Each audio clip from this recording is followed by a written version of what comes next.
Yeah, Daniel, welcome back, man. Welcome back to another podcast again. I really remember how long ago it was, but back again, people. Back again. Ready to jump in again and talk about loads of football. Daniel. Yeah. Man. Finally back on here again doing some live coverage. People. Back again and see if we can keep the ball rolling. I know people been asking about the Nick and the Dan podcast, but glad to be here. Both of us have a lot of stuff to take care of. Family, work. You get what I'm saying? I know. Just take hectic, man. Yeah. You see me I say? So, but main thing is that we are here again and we want to keep the show going. You get me? Especially a lot of stuff coming to the ending of club football. You get what I'm saying? And then international Jamaica will to come right back up again. So, never late to start. Always start back. You get me? Yeah. But you don't know people, thanks for tuning back again, man. Happy Sunday to everybody, best of to everybody, Sunday. It's a Nick and Dan podcast, here again. Been ghost for the last couple of months, you understand? I've been doing my thing, Dan be doing his thing, but the live coverage was just, it was just paused for a moment, the live stream time it takes quite a bit to get it, going. But we're there again, and we're going to roll, the ball and the pitch, as Dan said, the minute of show. Can we go 90 minutes today as if it's a full game of football? You understand? But we're going to talk about European football. We're going to talk about the EPL, the Daniel. We're going to discuss some Reggae Boyz players in the player loan segment. And also, the Reggae Boyz, Reggae Girlz segment, it's coming up in the middle of the show. And, we will end off things with extra time, talking about just random stuff all over what happened in the world. But, Dan, as I said, man, thanks for being here again. Thanks for taking the time out, for us to do this again. Hopefully we can continue. Hopefully, our life continue to be free, so we can do this every Sunday as it once was a weekly show. But again, over to you, Dan. What you want to say again to the people? Yeah, quickly, we're gonna do a quick the Prem, right? We're gonna go into the Premier League over the weekend, the fixtures. It's coming to the end of the season. You don't know the champion Liverpool. Let me see. Give me a second, people. Yeah, Liverpool. But before, you're searching. I just want to, we just want to start it. We really want to waste any more time. Basically the top two, Liverpool title race against West Ham at home. They're able to edge that one with a 2-1 win. What do you think about that match today against Liverpool? That they basically becoming champion very much.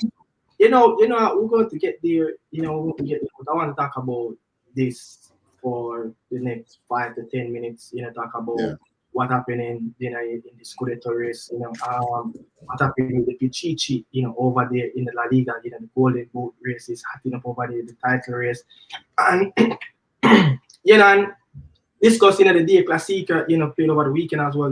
Dortmund versus Bayern. But Daniel, get into it.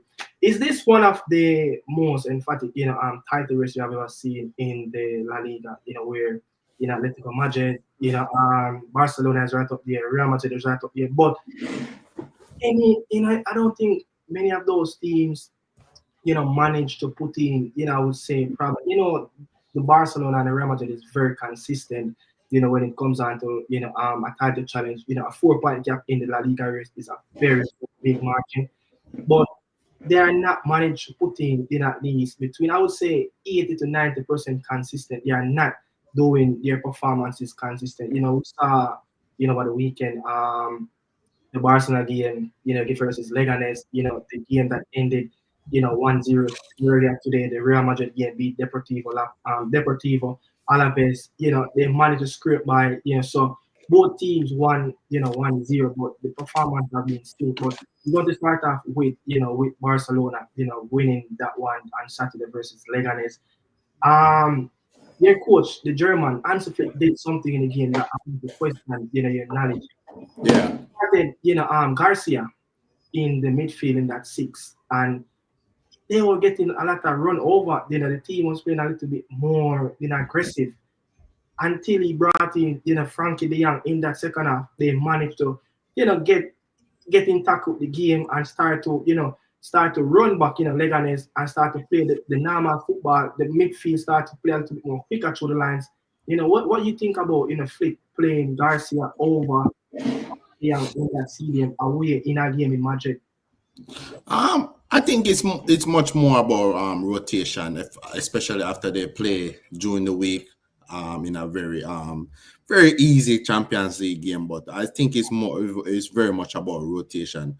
I was watching that game. I could have seen that the Barca team was very much leggy. You get what I'm saying? They were very slow. Normally, Barca would just I think when they're going at you with very pace. Balde, the wing back, he wasn't playing as well. So I think he was very much watching the players' minutes. I surprised Lamar, Rafinha go so far in that game. You get what I'm saying? Because they want to have these players fit, especially when the big games comes up. You get what I'm saying? But I think it's very much having Martinez in that middle. It's very much don't want to put too much stress on his best players. You get what I'm saying? So I wasn't watching too, but they get the win done. End of the day, at this time of the season, is that about if it's a own goal, a penalty, a 1-0, is about getting the job done. To able to, because we see that if they did drop that points yesterday, but Real Madrid would have closed the gap on them after the win today. Yeah. 4 points lead. Barcelona, but. Move on from that La Liga game. I want to preview the game coming up, midweek, versus Dortmund. And I'll wait to the Ignace Donde Park. Lewandowski, will face his old team again in Germany. He has scored 28 goals versus Dortmund since he left in 2024. Move on, played for, the arch rival, Bayern Munich. He scored 26 times and Dortmund, with Bayern Munich, a couple times already, with Barcelona. How you see that one pan out, 4-0, is it the worst Dortmund team? And can they overturn Barcelona will just go as Barcelona did, at the Olympic Stadium in Spain? Yeah, I think that tie is over. Watching that Barcelona first leg, Dortmund start the game very good. Gresassi did get couple chances that he should have put away. Maybe would have give them some hope, but I could see Barca just go there, control the game, and just hit them on the break. And Dortmund over the years, we know that Dortmund over the years, they're one of the worst defensive. For some reason, no matter who comes in and play for Dortmund team, they don't have a terrible defense. You get what I'm saying? They brought in, they did brought back that both to retire at the end of the season. Hummels, when Hummels was there, and then he left and went to Roma. They brought in Saul from Bayern. Slotterback, one of their best defenders, not available as well. So I don't know. I think Dortmund defensively, you can see that in the German league as well. They're struggling, even though they got a very good results over the weekend against Bayern. But Bayern themselves is all over the place as well. So I could see Barca just go there and just wipe the floor and put 3 past them again. Yeah. Niko Kovac, the team is on 42 points, just 6 points away from the Champions League spot. They have the remaining games in the Bundesliga. Just a couple games left. They have Borussia Mönchengladbach, Hoffenheim, Wolfsburg, Leverkusen, and Holstein Kiel. You see them plugging that gap in 6 points because the coefficient spots is already, gone to England, where they're going to have the 5th spot, get into the Champions League. So it just will be the top 4 in the Bundesliga. You will see Niko Kovac get that team anywhere in the Champions League position. Very inconsistent Dortmund team. They have Gladbach, they have Hoffenheim, they have Wolfsburg, they have Leverkusen away. You do not know what you're gonna get with this team. But seeing that performance against Bayern in the last game, I think they have a little bit of hope. You get what I'm saying? Because I think going into that game, I thought Bayern was gonna blow them away. Just seeing them play against Barca. So seeing that they have still some quality there. I like that they brought in Chukwuemeka, the loanee from Chelsea. It kind of give them a little difference, in the middle and thing. But I don't know about getting in the Champions League right now. I think they have too much. They get into Europe in the Europa League or the conference. Maybe the Europa League or the Conference League, but that would be a very much disappointing season. But I think they're not too far away. They were 6 points off Leipzig, but they're gonna need a lot of help to reach them. But I think maybe in the Conference League would be a best shot for Dortmund. Quick 10 seconds. Is Rafinha a Ballon d'Or player this season? 40 plus games. 20. Let me see, 28 goals. 20 assists. That's 40 in 46 games. Is he a Ballon d'Or contender this season coming up at the end of the year? Honestly, I may be because me have this bias against Barcelona. I'm not the biggest Barcelona fan, but by going off of stats, I think he is but maybe Rafinha is just not the football where you put the Neymar, the Hazard, the Messi, the Ronaldo. He just don't have that. Even Vinicius, Venus have that superstar someone feature. that's growing into that stature because he had 21 goals involvement last season, 10 goals, 11 assists. Now you could see that 28 goals, 20 assists. He's doubling up what he have done last season, Stanley. So he's no doubt is a show there, especially if Barcelona go on to win the Champions League and the La Liga this term coming up. But moving on. Quick touch, Inter Milan is 6 points ahead. Napoli will play Empoli tomorrow, in the Monday night game. The UEFA Champions League, look, the last time Inter lost a game in the Champions League at home, it was back in 2022, the season when they went to the final, and that was the Bayern Munich beat them in the San Siro. You see Bayern Munich, pegging back, Inter Milan in the San Siro in Italy coming up midweek, 2-1 deficit. Can they overturn that? No, I don't think they can able to. I watched both Inter game over the weekend against Cagliari, and I watched Bayern Munich game against Dortmund. You saw that goal that Laturo scored on Cagliari. Yeah, and out of it is just spectacular. And they didn't have to use Thuram, that partnership they have with Martinez. I think Inter defense is too good. Too good. I could see Bayern go there, knocking the ball around with Kimmich and with Kim. Kim is just awful in the defense, and I just can see Bayern just making mistake and Inter just hit them on the break. Inter defense is just too good. Harry Kane, over the past couple of games, I've been seeing missing a lot of sitters. I don't know what's going on. They're missing their best player, Musiala. Injury in that game before they played. Yeah. I would love, as a German fan, and Bayern is one of the teams that I like support. I would love to say they go there and get it back, but I think Inter is too good defensively.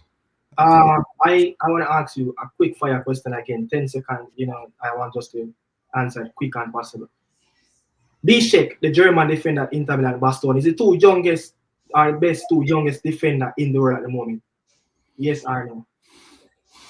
No, I think Saliba from Arsenal is still the best young defender right now. Where you rank between Saliba and Bastoni? Bastoni, I think Bastoni is second behind Saliba. I think Saliba is I think, if I be honest though, Bastoni been a Champions League final. He won a Scudetto. I just true. I'm maybe going off a more like a biased Premier League aspect because we see him.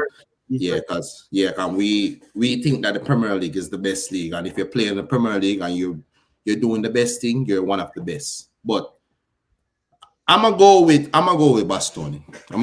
Just because he's been proven. He have been in a Champions League final, one of the best defensive best defensive record in Europe, and he already won a couple Scudetto already. So I'm gonna give it to Bastoni. I think that defender that playing a lot of back three, Bishek, I think he's an upgrade to Rudiger when Rudiger is ready to step away from German.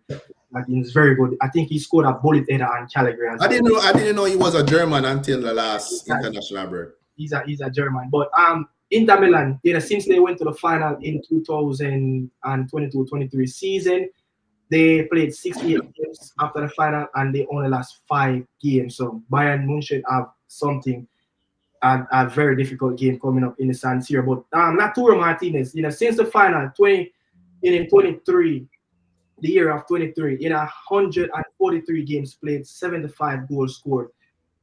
Did Lautaro got robbed from that last Ballon d'Or, leading goal scorer in the Copa, leading goal scorer, in the Scudetto race, he won it and he won the Cup as well. Did he got robbed of winning international tournament also, at the club level as well, with the Scudetto race? Yeah, I think it's, if there's any other big brand player, I think he would have won it. I think it's people people kind of downgrade the Italian league. I watch a lot of Italian league. I like the Italian league. You get what I'm saying? When they talk about very much tactical football, I think people kind of downgrade the Italian league. If he was in the Premier League, the Spanish league, he would have got beat. You'd see a lot of people are short for him to win the Ballon d'Or. So you get what I'm saying? So I think that's fortunate for him to be playing in a league where not too much, not like back then when AC Milan and Inter was winning this.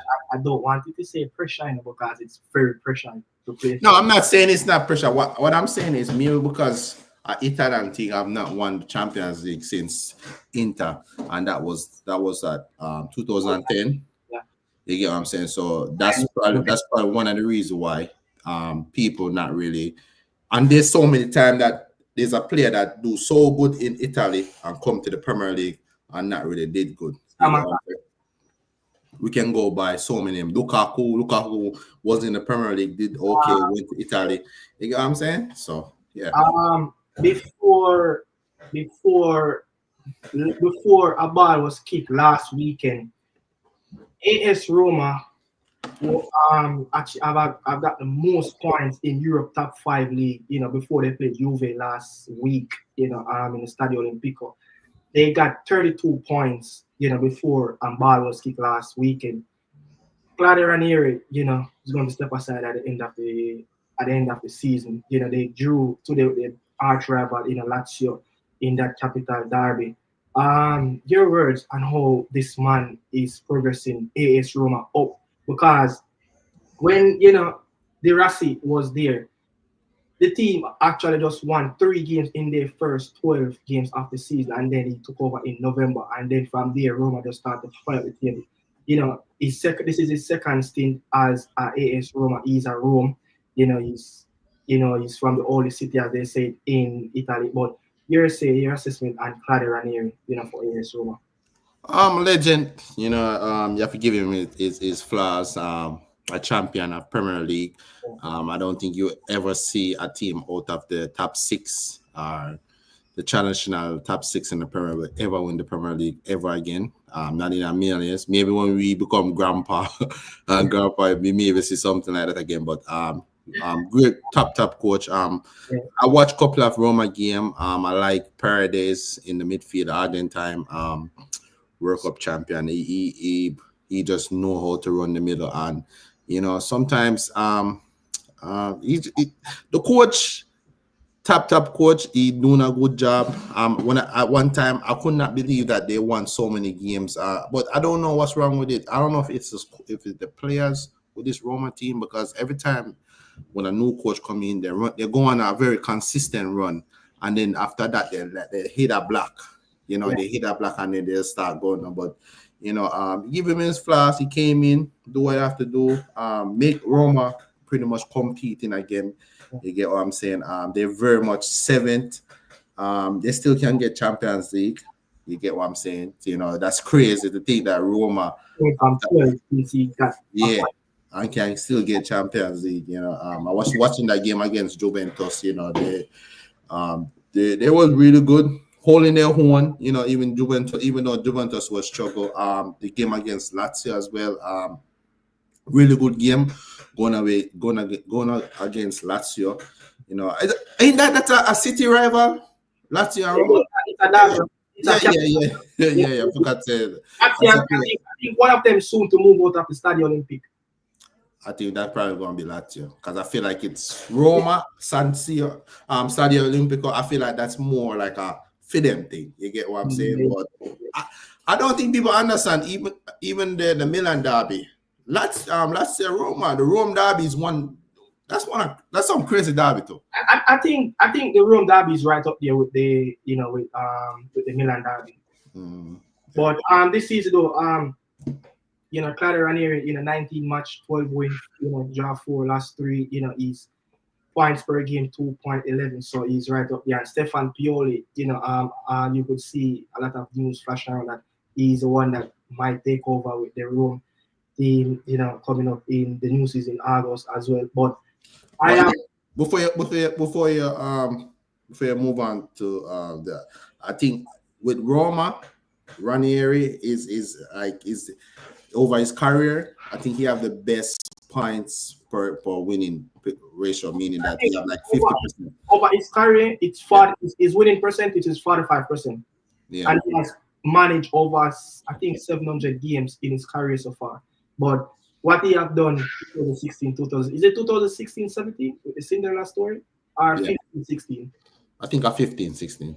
What he have done, man, for Leicester City will never remove from history.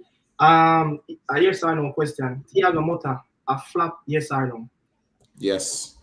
I think Thiago Motta should have done what Xavi Alonso did. Take another year and keep learning. You know what I'm saying? I see so many coaches that have a breakthrough season and jump ship very fast. Who am I to say that if Chelsea come to me, me the championship and Chelsea come to me, I mean and Chelsea never give me a job. Who me to say you're gonna turn that down? But you never know, PSG league title last weekend. This is their 13th league title. This is their 11th, since they took over in 2011. 11 league titles out of the last 13, and the best team in Europe at this moment. Yes, I know. Yes, PSG is the best team in league. We know we beat the McDonald's league, but I am telling you, people, I have been watching a lot of French league. I don't know why, but I've been watching a lot of French league. You get what I'm saying? I am telling you, PSG might win their first Champions League this season. Yeah. Sorry to the Barca fans out there and the Arsenal fans out there, but I think PSG might win it this season. The level of where they're performing now is I think they set the schedule to win the Champions League in the next 2 seasons after Champions League. It's not but there's a lot of changes, is happening, with Paris Saint-Germain, with the team in Paris. But I just have to say, I think this is the best team. Probably the only team can come close to it. It's the Barcelona team, and it's teams that full of youngsters. You could see, the player Dewey, actually, took over from Barcola in that front three. It's Kvaratskhelia and Dembele and Dewey right now is probably the best front three in the world, more than Rodrigo, Mbappe and Vini. So it's not just all about goals. They're working together. The midfield with João Neves, Vitinha. Those two Portuguese are so excellent. They're such a small players, but the work ethic. And if you look at, the distance that they covered in every Champions League game they played since they got into the knockout round, is remarkable. You understand? Such small players, but people, that's it. With some of the stuff that's happening around Europe, in Spain, Italy, and Barcelona. You have any prediction that you want to make? I think Inter will go on to win Scudetto, but I would love Napoli to go on to win it. Understand? But I think Napoli have an easier running, but Inter have some tough games are coming up. No, I think Inter will push through. I think they have the experience. They know, they have the know-how. They won it before. You get what I'm saying? And I think tough fishers are not tough fishers. They have the best defense for a reason in the league in Europe. So I think Inter will push through. You get what I'm saying? And I want to make a prediction this for the Champions League as well. Arsenal fans, now go on. Real Madrid a comeback. Yeah, man. That is it. I see. Whoa, if Real Madrid go on to lose that game, I would probably say Arsenal-Barcelona final. A rematch of what happened in 2005. You don't think PSG gonna make it? I think PSG. I think for my dream final will be PSG Barcelona. At this moment, Daniel, Arsenal is a better team playing together than Real Madrid. I know that, but what I'm saying is I don't under bracket. I just don't see Arsenal beating PSG. Barcelona going to have a lot of problem if Inter go through. I think Barca will struggle to they beat go Inter, if they but go to Inter Milan, it's going to be a very slim margin. yeah, that's the margin. But I think that PSG, I don't think Arsenal have enough. They have one of the best defense, but I don't think they have enough striking power. I just see it as a team. No, I'm not saying they're that good as a team, but what I'm saying is I have watched PSG, what they did to Aston Villa. Yes. In that game, 24/7, Aston Villa was in their own box. I think the game ended almost 80% of. You get what I'm saying? I have never seen that in a million years. Every time I look on the TV, Aston Villa cock up in the box. So that was crazy. But over that, the people, thanks, for everybody checking in, Penny Matic, that Penny, I said, look, Penny, Dan supposed to send me the mic, and I know when I retrieve the mic, I know, the mic, with, are we saying to it? FedEx or UPS?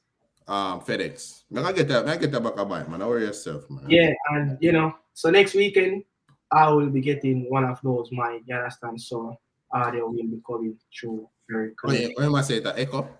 Sound a little bit hollow, Hello. Is it the mic I go? Yeah, I think it's I've done its time now. I think, with the new upgrade that I've done with the camera and stuff like that, I think I need to upgrade the mic and stuff like that.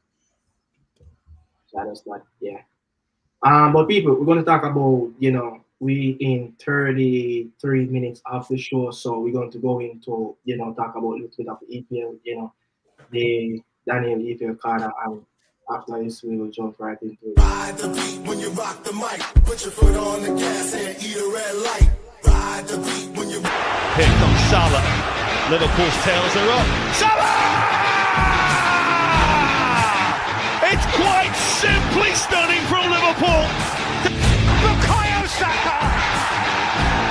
Over and over and over again. Still going to Bruyne. On towards Haaland.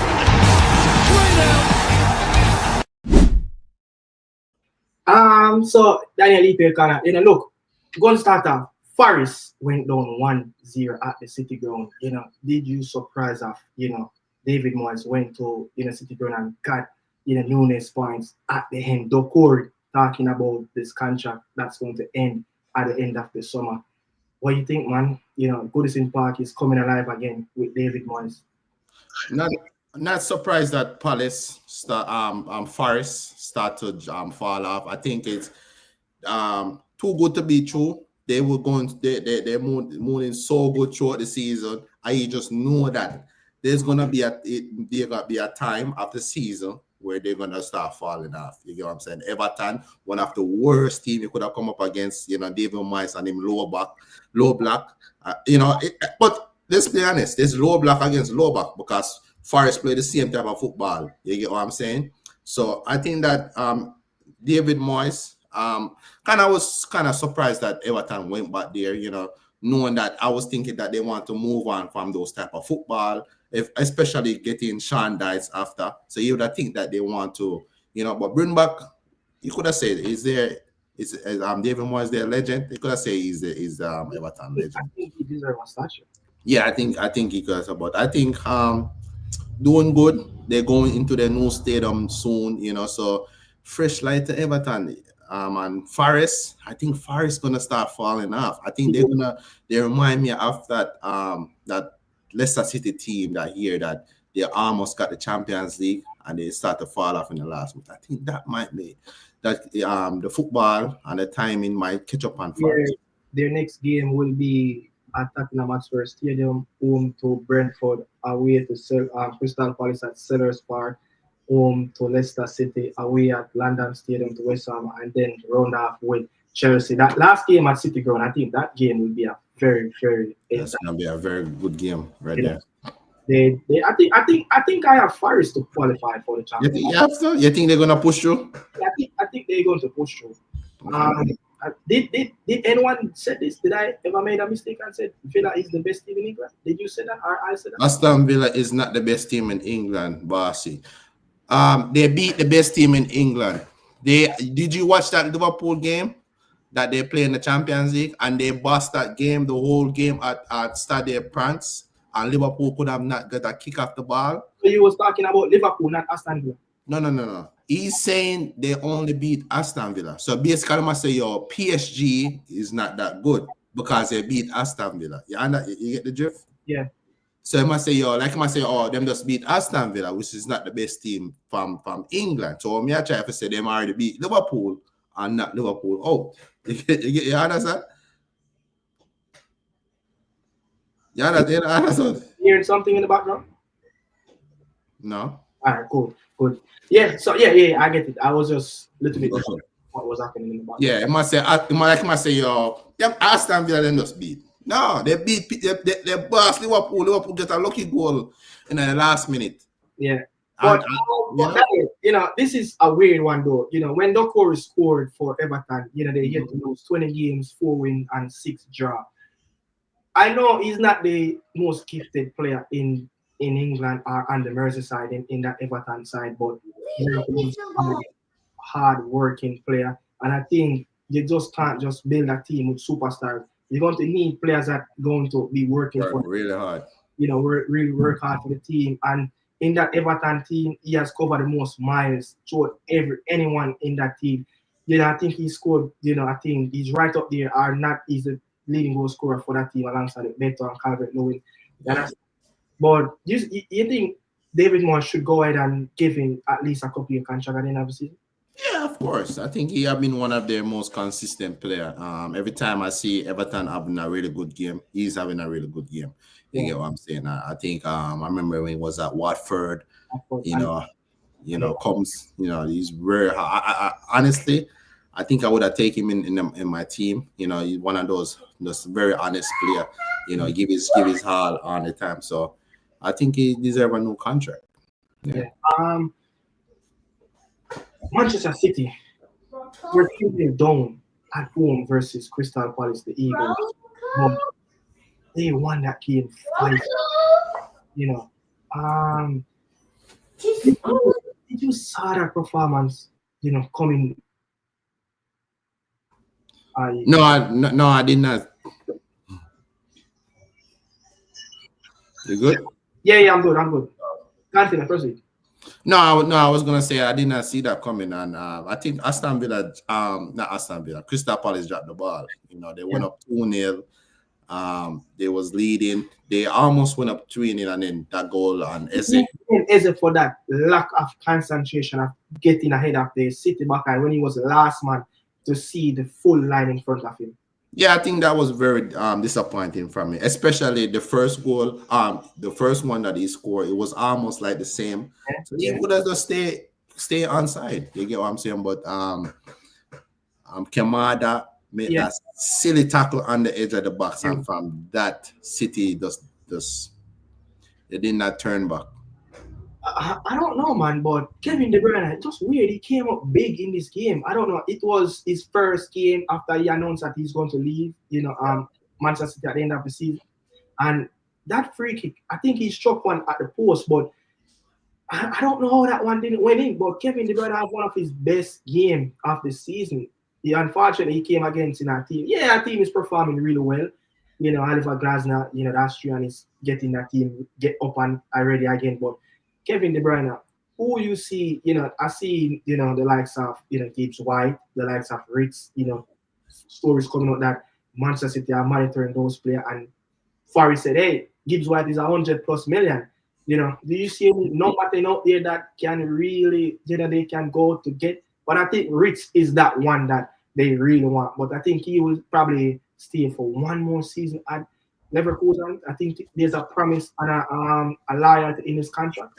Yeah, I think they were looking at Julian Ritz. I do not want City to get him. I hope he went. I hope he either. I don't think Chelsea gonna buy him, but I'd rather him went to Real Madrid or one of those teams. But I think he will be up there on one of the most important on their wish list. Yeah, wish list. They was looking at Musiala. I just don't see that happen. He just signed a contract with Bayern. Bayern gonna want a hand and a leg for him. So yeah, I just but City City over the years, they always have this thing where they just go out and find the player. Or maybe, let's be honest, maybe what's his name? The player that they bought from Roma. No, that kid that score for them on over the weekend. The last goal. What's his name? He scored because maybe City could bring him in and he will be McCarthy, right? McCarthy. Yeah, I think City could maybe go that route. You get what I'm saying? Start to use their academy players because even they have a lot of, if you look in that team over the weekend, there was probably like at least 4 players that was in the team from the academy. I think Rogers at Aston Villa would be a perfect fit. He's strong, he's athletic, he can work, he can dribble the ball, he's back to goal, he can collect the ball, then he can drive the field up front. I think going back to City as once was an academy player, I think that would be a deal that they probably would be looking at as well. Rogers. That's another $100 million. Yeah. And that's crazy. All of these new players, young players, quality players, potential is all 100 million value. The market is crazy. Villa, the Villa game, Asensio missed 2 penalties twice. You ever seen that before? A player missed 2 penalties in one game at the same. Like, I don't get it. Like, but I was like, why only Watkins, is not going up to take one of those penalties? You understand? It's the only thing that makes sense that maybe his last couple penalty, he have been scoring them because sometimes that's happened, But if I see a player miss a first penalty, I'm taking it to the second one from him. You get what I'm saying? But they're still able to get the job done though. Yes, the Villa game, quick preview, coming up on the weekend. Villa is yet to lose at home, but if you look at it, as much as they haven't lost a game at home in the Champions League this season, if you look at their home farm, in the Champions League, they will sit 10 outside of the automatically qualifying spot to get in that round of 16. They scored 7, conceded 2 goals in the Champions League at home this season. 3-1 down. Is that last goal at Parc de France to go 3-1 was that dagger up the punch for Unai Emery to even manage to get something out of the game at Villa Park, or they can recreate what they have done, with Bayern Munich, or probably bringing a duplicate performance of what they did with Juventus at Villa Park. What do you think? I think it's got too much to ask. I think PSG gonna go there, and it's just too much. I think that second goal, that third goal killed them off. Martinez would have to Martinez have to save him life to do everything to stop. I could just see Villa might score, but I just don't see how Aston Villa keep out PSG from scoring. They have to score like 2 clear goals, and I just can't see PSG go to Villa Park and not score at least 1 goal. Yeah. And I don't see how PSG will concede 3+ goals when Marquinhos is coming back. Hey, that kid that they bought from Eintracht Frankfurt, I think William Pacho, that Ecuadorian, he is such a brilliant set. I don't know who scouted that player, but whoever scouted that player, from Eintracht Frankfurt in the Bundesliga, I watch him in the Copa America against the Reggae Boyz, and he's such a talent. I think he's one of the perfect replacement that they can ever get to partnership with Marquinhos. So William Pacho, the South American big player. I think he's right up there, alongside Bishek, Bastoni, Saliba, Gavidol, those young players that's coming through. You understand? But where I'm at, I'm going, to the Northeast, man. What a day with the Magpies. Daniel, 4-1 on the day. United lost, costly by some mistake by, the Moroccan, the Portuguese, Dalot and Mazuari. Garnacho got back United and the level sheet with a wonderful, curler with his left foot. But that game didn't seem like it was so close. Even it was 1-1 at the point, but in between of where Tonali scored and I think it was Harvey Barnes, it was just 13 minutes from in the first half and in the second half. I don't know. United, Onana obviously was a big story on the weekend with that starting lineup. The Turkish goalkeeper came in.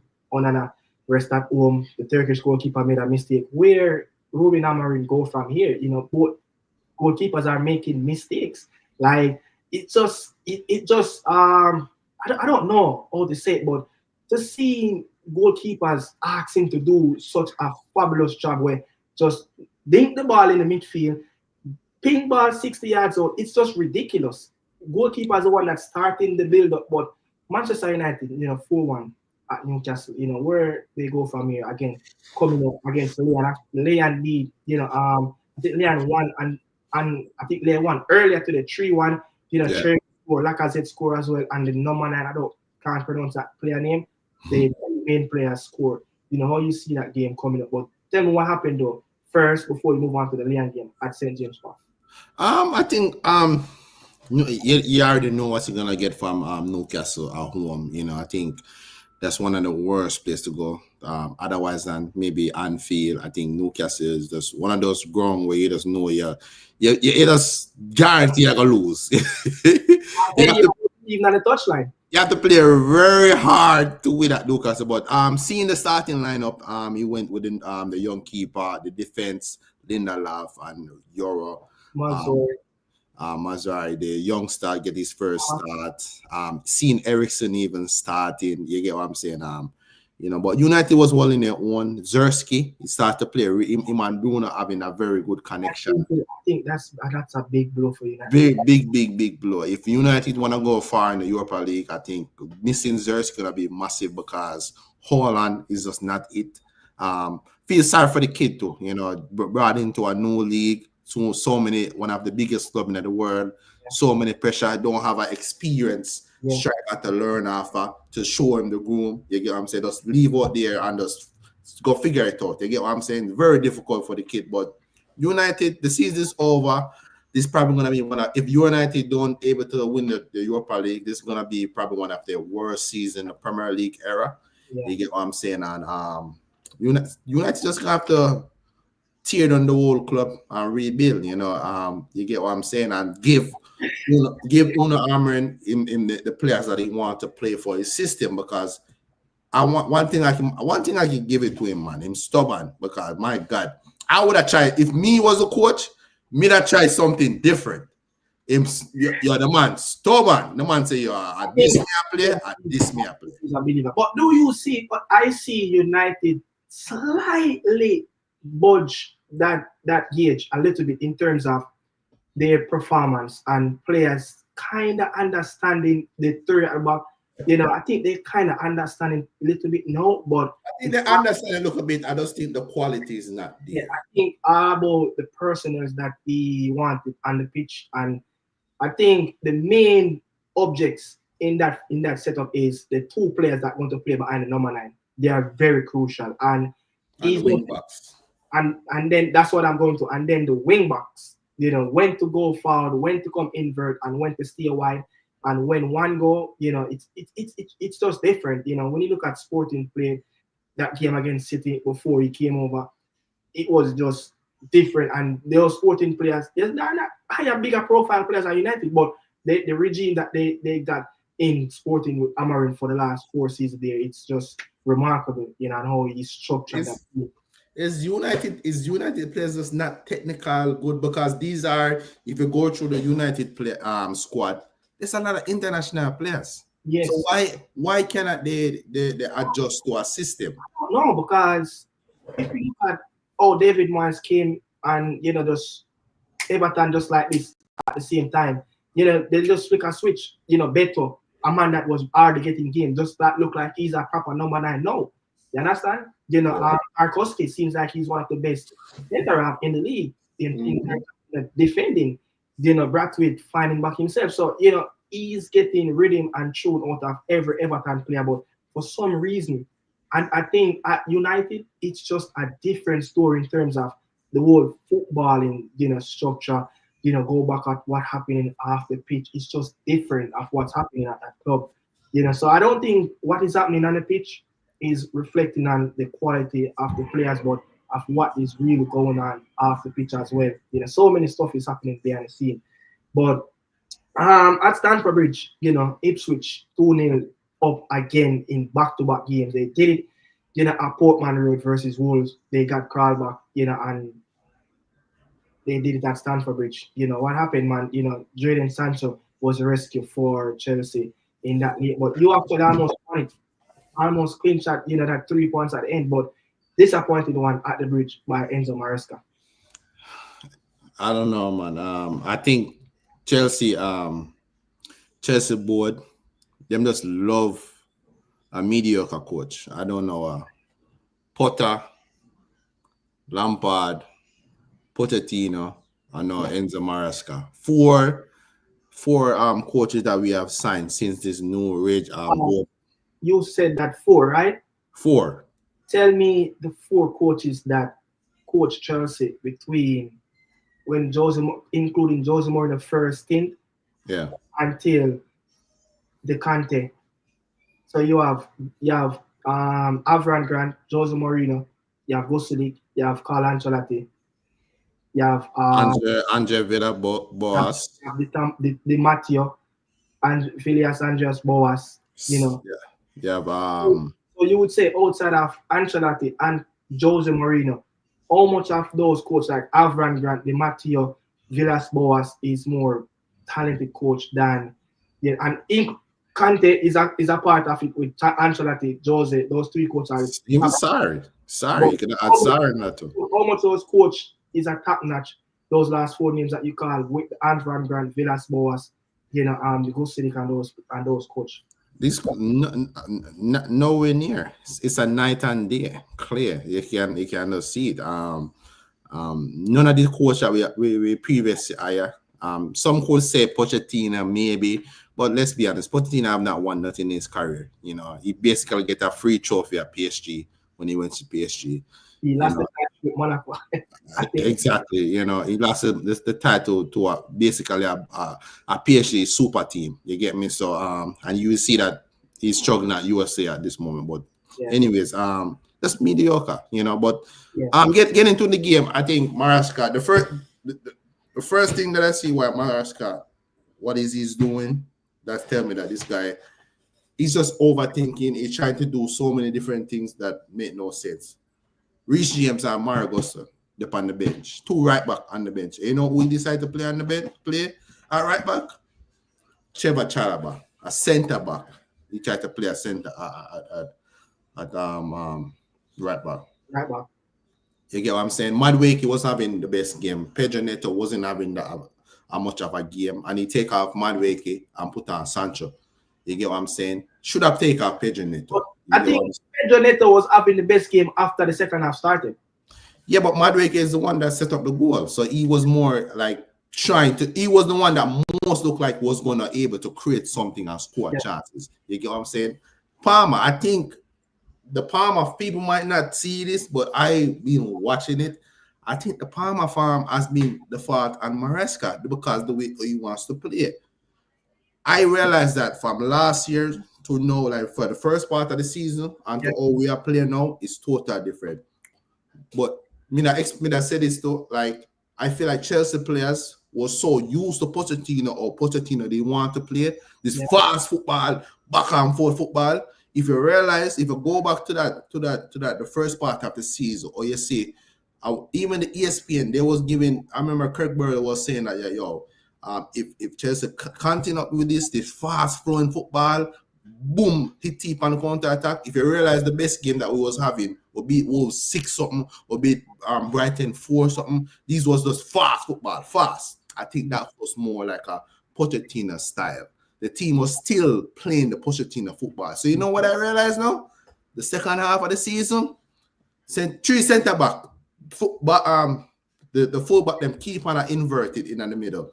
Pass, slow. So you know what I did? That take away the flowiness of the team. The Palmer like to break.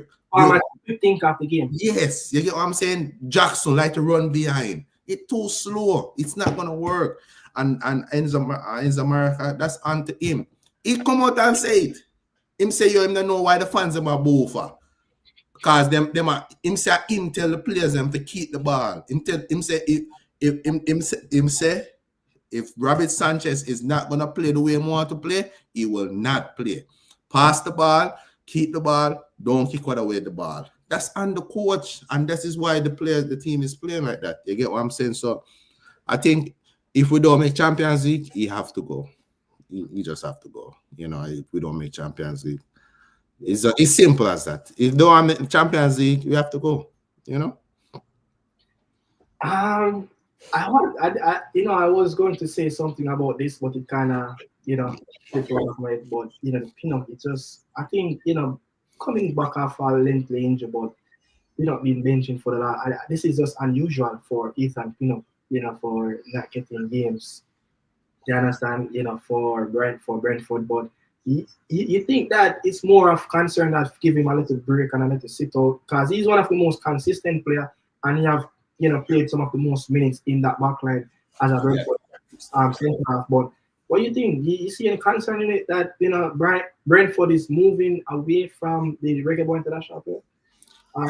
Remember, say Pinnock they kind of have a couple injury problem over the last couple seasons, so they think they're getting another centre back. Is it Aya? Is that his name? I think he been very good. I watched Brentford back-to-back Arsenal game, Chelsea game last week, and he looked really good, very decent centre back. I think it's more like I don't get that from Thomas Frank. I don't get that from Thomas Frank, who's our manager, we just push out players like so. Okay, me not use that. I don't think he's that type of coach. I think he's more like okay, Pinnock, you've been having a lot of injury problem. Make a Giaris, you get what I'm saying, but Pinnock do needs game time because Brentford don't really play too much. Otherwise, unless the Premier League, they're not really playing anything right now. You get what I'm saying? What's going to happen, at the end of the season, because there's no more international break. But people, that's it with European football. So right now we're going strictly local, until the end of the show. It's the Reggae Boyz segment. We saw what happened on Friday, Daniel, Guadeloupe, Guatemala, and Panama. Steve McCLAREN doing press conference talking about Panama as favorites. I don't like it.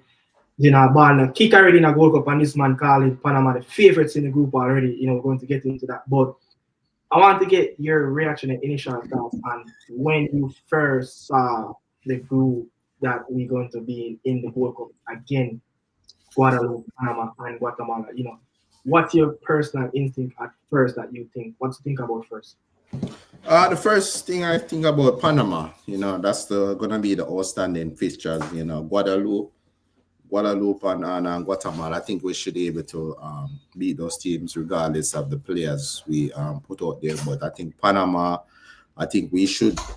That game against Panama is gonna be the game where both teams trying to get first place to get a better draw in the next round. You get what I'm saying? But negative from the coach coming out saying that. That's a red flag from the coach coming out saying that before anything even started.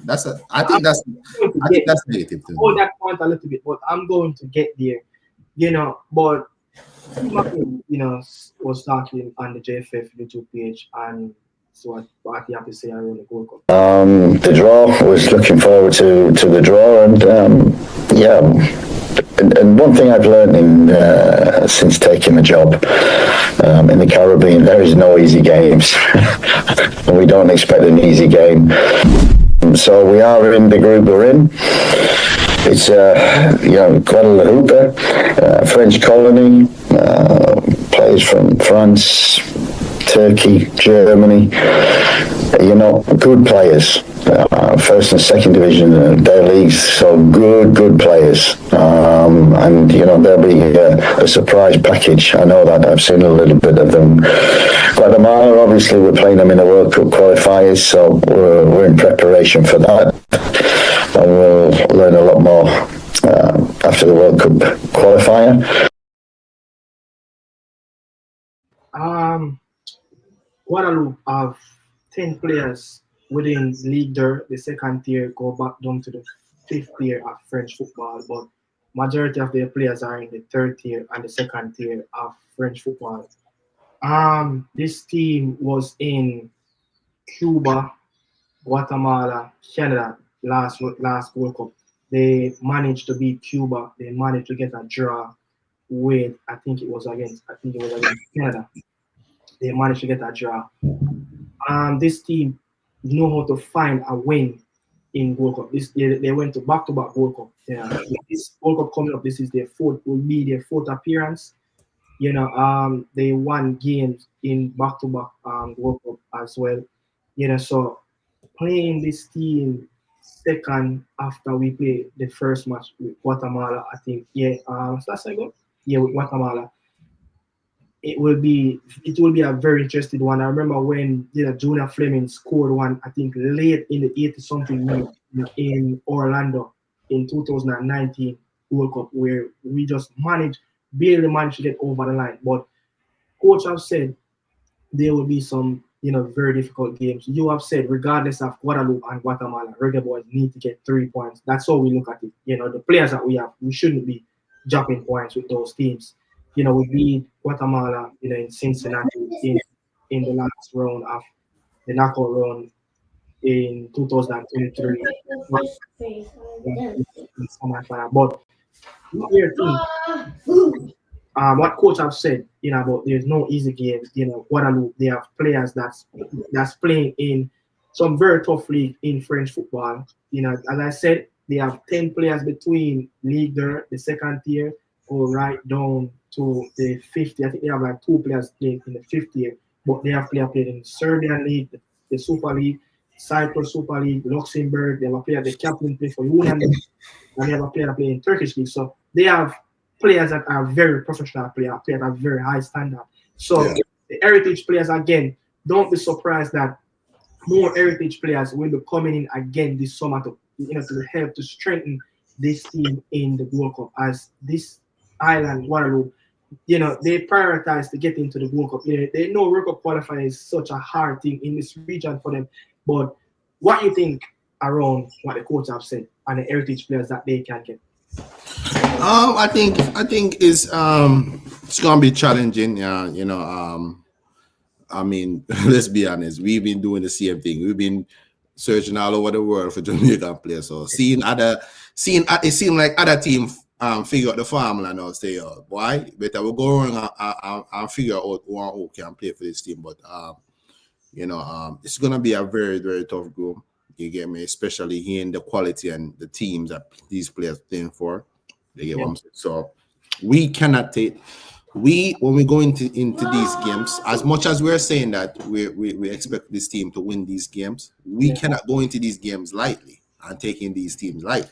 As we're gonna find out. You get what I'm saying? So I'm glad that I'm kind of very much glad that the coach is doing his homework and seeing where is these players is having their trade, so that he can see that these players are basically getting good football, playing at a very good level.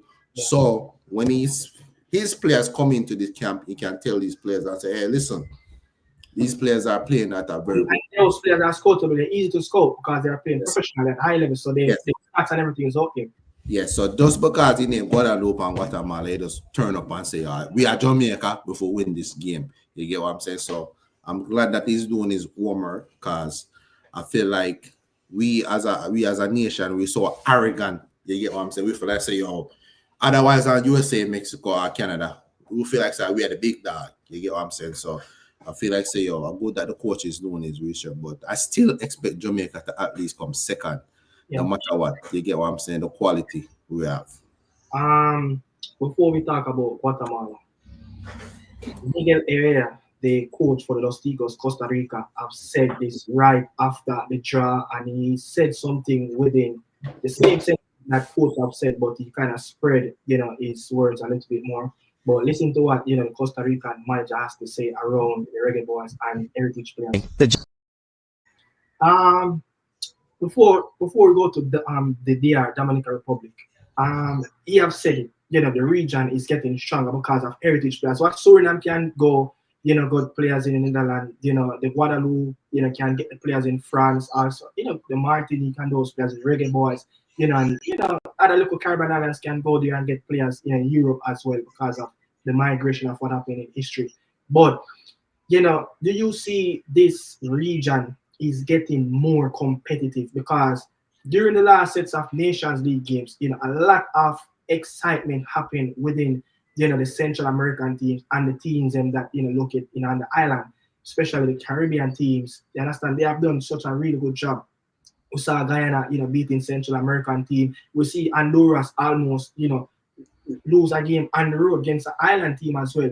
You understand? So do you see this region is getting much more competitive because of the islands can get the heritage players in Europe, while the Central American players, they don't have that luxury of getting heritage players on their team? Yeah, I think over the past couple of years, I think you can see that in the region, that all the teams are starting to be competitive. What team we was playing against? What's the team that we were playing against? I think it was Guatemala. I think we went there. No, I think we was playing away against a team. I think. Under McCLAREN? Yeah, recently in the World Cup qualifiers, and I think Bobby Reedy scored a penalty. It was on an asphalt field, fake grass field. I think it's Nicaragua.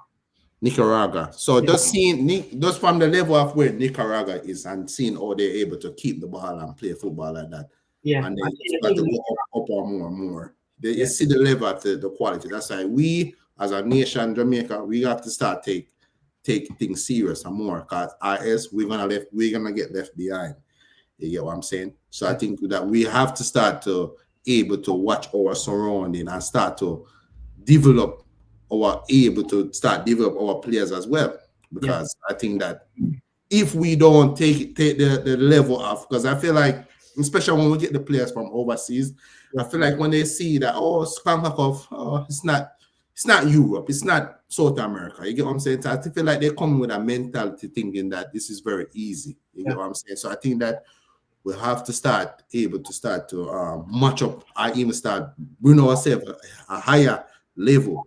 So when we start playing these teams come up to Jamaica, we're able to blow these teams away. You get what I'm saying? But I think the level of the competition around the region is getting much better.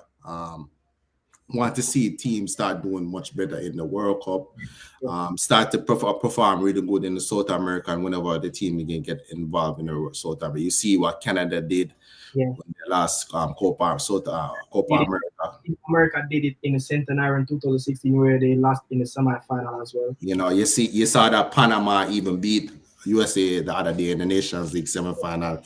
You get what I'm saying? So the level is getting there. It's not where what I think it should have been, but I think the level is getting there.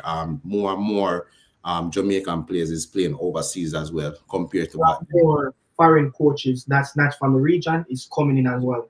Yeah, I think seeing in the Jamaica League, it's surprising Brazilian was in the Jamaica League. You get what I'm saying? That's never in a million years, like a couple years from when we was a kid. So many different nationalities are in the JPL at this moment. So I think we have the best league in the world. We think we took over from Trinidad now. You have the best league in the region? Best region, best league in the Caribbean, I must say, right now. You're right, JPL. But Dominican Republic, their debut season, they made that last year. They got that big one, that big fish in the pond, Junior Firpo, played against us in the national stadium. No, they got Mariana Diaz, the former Real Madrid player. DR is a baseball team. When you watch the MLB, most of the superstars are from Dominica, Panama, the Venezuela, but Dominican Republic, we saw what they're doing in the local region, in the club level, at the club level. Their teams, is going up there in the Caribbean Cup as well. But they just hosted, I think, an under 17 World Cup a World Cup tournament in their country. So Dominican Republic, they have getting the heritage players from, in Spain as well. This team, is getting up there, and this is a prime example of Dominican Republic, of what they're doing and the trajectory of where the region is going. You understand? But the Guatemala, we're going to play Guatemala. Look, Daniel, we're going to play Guatemala, I think, the last game of the next window, the June window. I think we play BVI, and then we play Guatemala. If I'm wrong, someone will correct me in the comment section, but we will play Guatemala back to back. This fairness? No, I'm talking about the World Cup qualifier that we're going to play the last 2 sets of games with Bolivia and Guatemala. So we're going to play, I think, Guatemala back to back, in the World Cup qualifier in the World Cup. It's going to be very tricky our first game in the World Cup because it's very difficult, Daniel, to play a team back to back on the international level. Not very rare to see something like this. And I think, I mean, what's your thoughts around that? Knowing that we're going to play back to back. I think. Let me double check. But you can go on. Playing teams back to back. I think it's a good test for the players. Get to play them. And then you're able to play them back in the World Cup. But I love to see our strongest squad to come in, so we can able to see the level of where we're at. You get what I'm saying? I think the last qualified game that we played was a very good camp. See where the team is, especially with the mixture of the overseas and the JPA players. So never. I think that we starting to use more of the JPA players. I think that's a positive. Yeah. And I think that this coach willing to take risks. I think that's a very good thing. I'm not asking for a bunch after. We're just asking for just a few. No, don't have to be a bunch. I just want the best players. I don't care where you play. I just want the best players that play for Jamaica. I don't care where you play. Once you're the best player in your position, you need to get called up. I don't care if you're playing Jamaica League or you're playing overseas. You're supposed to be in the squad regardless. But nothing never too bad to play the same thing 2 times. You get what I'm saying? It's just that you just need to be at a very good level of consistency, and Open can basically give some players some chance. You get what I'm saying? And I like to see that kid from Arnett back in the team as well. Yeah, I think he deserved to be in that. I think he deserved to be in the Gold Cup squad too. You get what I'm saying? I think look fearless. He just look like he just won. That person just get the chance and just take it. I just saw him look. Yeah. Look ready. Yeah. But we want to move on, to Panama. Coach, I've said something that I don't like. Then after we talk about the Panama, we're going to take some comment in the comment section as well. But this is what Coach have said. And of course, the favourites for the group, Panama, who I watched even before we played the USA. And I thought, wow, geez, these are a good team. And then they go and beat USA, I think, in the third place playoff in the Nations League. So, yeah, not easy in this competition, in this region. Daniel, I don't get it. Why are you giving the rivals? Panama is like a close rival to us now, the Canal Boys, because look, they shared players on the team share Jamaican heritage as well. You understand? We've been playing them quite a few times in the last couple of years after COVID. So we've been playing the Panamanian team, and we played them on the low. We played them on, we beat them in knockout round football. We beat them in the Nations League knockout. So we beat them quite a few times and played them in the World Cup qualifier. But what is this thing of Steve McCLAREN giving kudos to this Panamanian team? Yes, we know this is the best team in going into the World Cup qualifier. It is the best team in this region.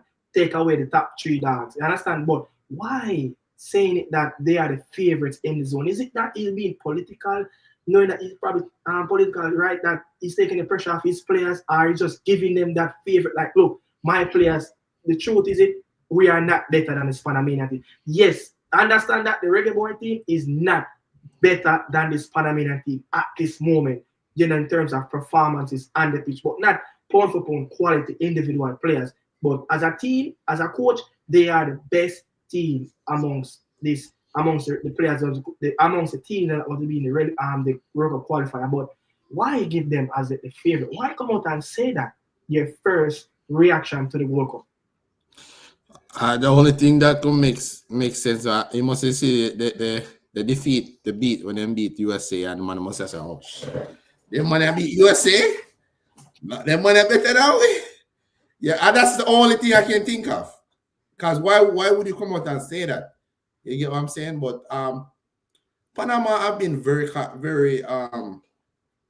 Panama have been very good over the past couple of years. They went to the World Cup recently. You get what I'm saying? I think we just take off your Jamaica glass. Yeah. People take off your Jamaica glass. Panama is better than we. It might sound crazy. I think we have better players. I don't think the Reggae Boyz fans out there denying that, you know. I think individually, I think we have better players individually. But as a team, I think Panama is a better team. Altogether, they play better football, and I think they have a better coach. And they have a better system. I like the way how they play. You get what I'm saying? So I think that as a coach, you should not come out and say that though. Too early. It's too early to say that. Yeah, I don't know if it's him a buying way out and say, or if Panama do beat we or we miss out on something, him can say, oh, well, me did tell us Panama is the best team, and me did already tell me already. You get what I'm saying? So me don't know if him already has tried to save himself before a ball kick. You get what I'm saying?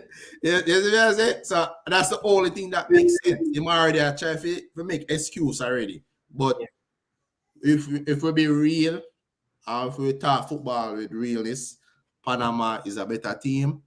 Jamaica does have better players individually. Like Leigh and Bailey, of what Leigh and Bailey do, is better than them winger. Yeah. Player to player, better player. We have a better keeper. Andre Blake is better than Fidem keeper. Player to player, better keeper. Yeah. But we are in Jamaica. We have been trying to build a team together, and it's not working. You get what I'm saying? But I think the coach are trying to save himself already before the disappointment. Yeah. Somebody said probably, you know, Brentford cannot make Europe again, so no use of pushing Pinot, you know. But Leigh said, what has the Reggae Boyz done to suggest that they are favored over the Panamanian? I don't know. Did I say that?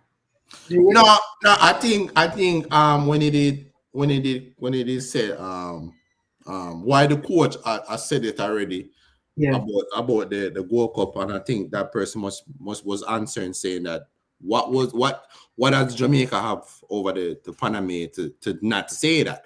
But what are we saying that you don't want your coach to come out and say that? No, I mean, no, I'm a coach. I come out and say that. No, I mean, don't want it. If Thomas Christian said the Panamanian coach are listening, I said, well, you know, all right, that only thing, all right then. But when it comes to Jamaica, the best is I think the coach will take pressure off of himself. The pressure off of the team. I think this is regardless of what you said, that you know you want the best players regardless of what they but you know this Leon said when it comes to Jamaica, the best is subjective. What do you mean the best? I don't know if it's always that criticism or that. I don't understand where I think he probably was talking when I was saying that no matter where you're playing, I want the best. I want the best players. When I say the best players, when I mean the best player, I mean more like the player that is performing at the moment in his club. You get what I'm saying? Yeah. At that moment, he's performing. He's performing at a level that's supposed to be in the national team. He just did the coach attack. Yeah. No, look, we not say the coach the right, you know. We not say the coach the right, but while we are said it too. This is not like I think that last comment, I think the coach is already preparing us to understand that we are not at the we have good players, but I think that we're not a good team. You get what I'm saying? So I think him already are trying to make excuses already. So when we lose anything happen, him can say, yo, me already telling already say, yo, Panama better than we. Understand? It's what Paul saying, Danny, is 100% right. They are the favorites, you know, on the bookie page, you know, amongst the journalists and everybody out there. You understand? They are the favorite for this group C to finish on top. But all I'm just saying, it's just too early to say something like that. When the players are not even him can the man is not even in America yet. The Gold Cup they will kick off as yet. It's FME said this as the pre-press conference for the game coming up tomorrow. Then we could have said, all right, then probably use some mind game and try to to get look of pressure off and players and go into that game. But I just think it's just too early to say something like that. But look, the coach here is something else, man. He's something. Panama has a brilliant manager. McCLAREN is a good coach, but a poor manager. He is all over the place. I think when you're talking about Thomas Christiansen, I think he's a good manager and he's a good coach. I think with a coach, he's tactically is excellent at his game. Manager, he's a good manager managing his squad, managing the circumstances of what his team is going to go through at that day, and just to set up his team in a smash and grab. You understand? He can get it right on the day. So I just think McCLAREN might as good as a manager to manage the players in terms of players' morality and all of that. You understand? But talk about coach tactical side, he's not, because if you look at the school that he's coming from. Sir Alex Ferguson is not the best tactician. You understand? Jose Mourinho came to England and schooled him after part with the 4-4, with the 4-3-3. You understand? While he was playing 4-4-2-2. So with him coming from that, that school, I just think that tactically, that's why I said if he can get a perfect assistant coach to help him with the tactical side of the game of trying to set up his team. I just think maybe you think Al Grims is a better tactical coach, to set up his, even though he's defensive. I think Al Grims over the last couple of years have been our most tactical coach that we have. I think we have a lot of coach over the couple of years. I think Al Grims have been the most tactical coach that we have, structuredly. Yeah, I'm saying I see it live. Yeah, the football was negative, but they can play negative, but they can be very tactical, structured. You get me? I watch Jamaica live in the last World Cup, and I see that the team was very structurally. You get what I'm saying? I think team could have done that easily. Yeah, the only problem was the going forward. You get what I'm saying? But I think it was very bad to watch, but it was. You have to give Afghanistan him flowers. You have to give him flowers, even though Mr. Negative man, but yeah, you have to give him flowers. Panama, look, Martinez, Godoy, Carrasquillo, Coco, such a brilliant midfield. And I think they are one of the best midfield in terms of how they play together and work together. You understand? But let's see what's going to happen, man, coming in the World Cup. But Panama has been, even when they weren't as good as us, this coach wouldn't have known that though Steve, I'm just preparing us fans to accept.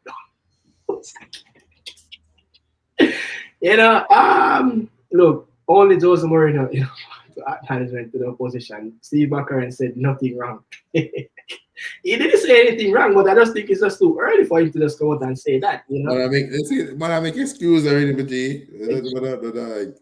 I excuse the coach. I excuse the coach. I already have come out. You guys say a lot, person and the coach. Whatever it's like Jamaica with chemistry. Panama is like Jamaica with chemistry. I don't understand, man. Why you type that? If the team is not playing like a team, it's the coach job to make them play as a team. I agree. I agree. But I feel like I must say this too. One of you will say that these sets of core players have been playing for a while now together, right? Yeah. You get what I'm saying? They're playing. This is gonna be almost the third to fourth tournament together. You get what I'm saying? The Leigh and Bailey, the Demar Gray, Andre Blake, such etc. So this will be the third Gold Cup, I think. So Nations League now. So if we're saying that if this is gonna be so much tournament these players play together, right? Why is there's not a chemistry? Why is there not a philosophy? Regardless regardless that a different coach come in, these sets of players been playing together. Why every time when them play a match, them look at them play with each other for the first time?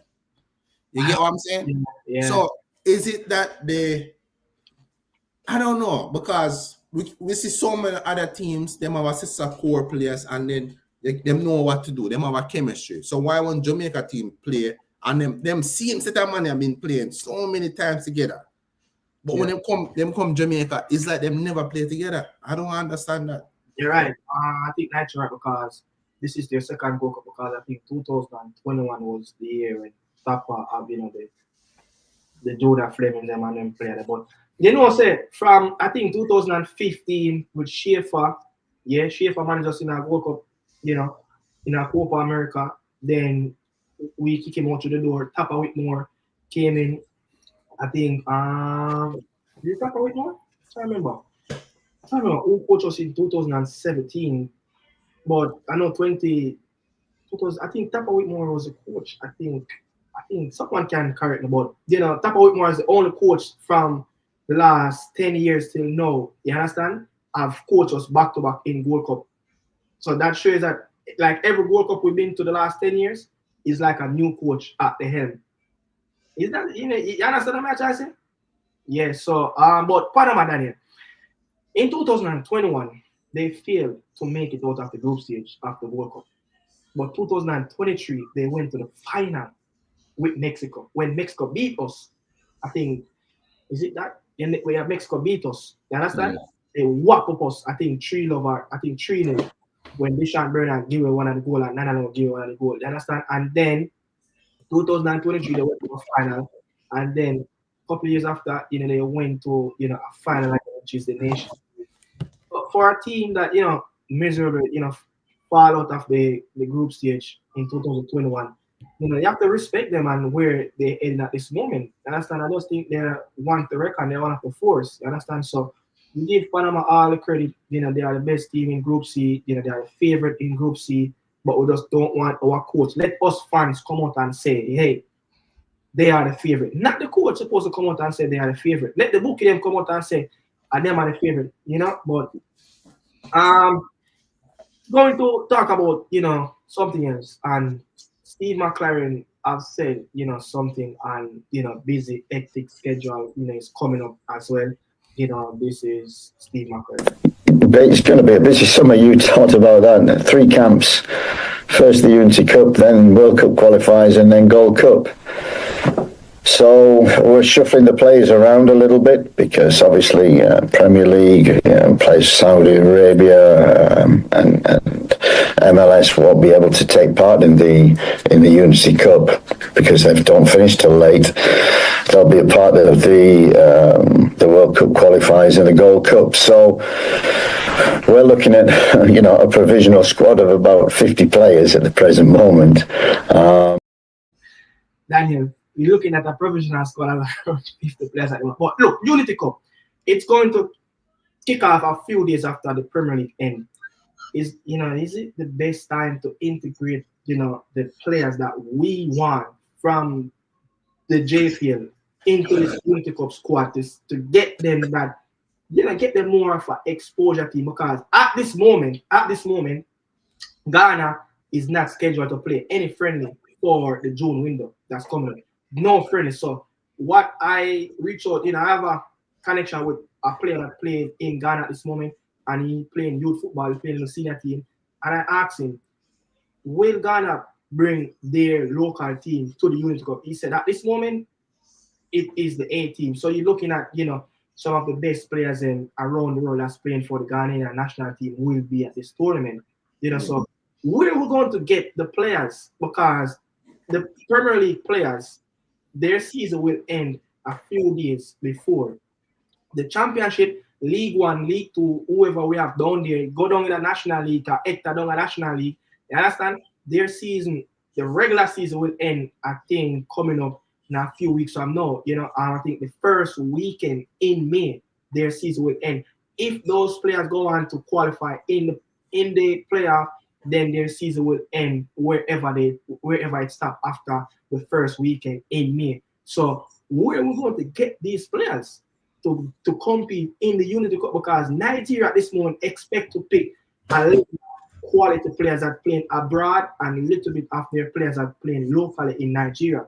So at this moment, we're expecting Nigeria and Ghana to pick a very strong squad. Trinidad will walk with a very strong team. So us is JPL I got done before all of that. So JPL players will always be available for that. But where are we going to get the players them to compete? Where is it that we're going to play some players that are never going to get their passport or what? I think let's play the JPA players. I don't think this tournament really putting any weight on us right now. I think the most important thing is perform, getting our best players for the World Cup and the World Cup qualifiers. World Cup qualifier, then World Cup. Unity. I might sound ungrateful, but I'm not really care about this cup. Just give the player give the highlights on the JPA players. Put them on a platform so people can see that. Oh wow, these players in Jamaica. You get what I'm saying? Yeah. Because the players that's gonna be playing in Europe, they're not gonna want to come and play after just a whole long season. That's just facts. You get what I'm saying? Yeah. And then the World Cup is gonna be right around the corner. Someone wouldn't even want them to come and play. You get what I'm saying?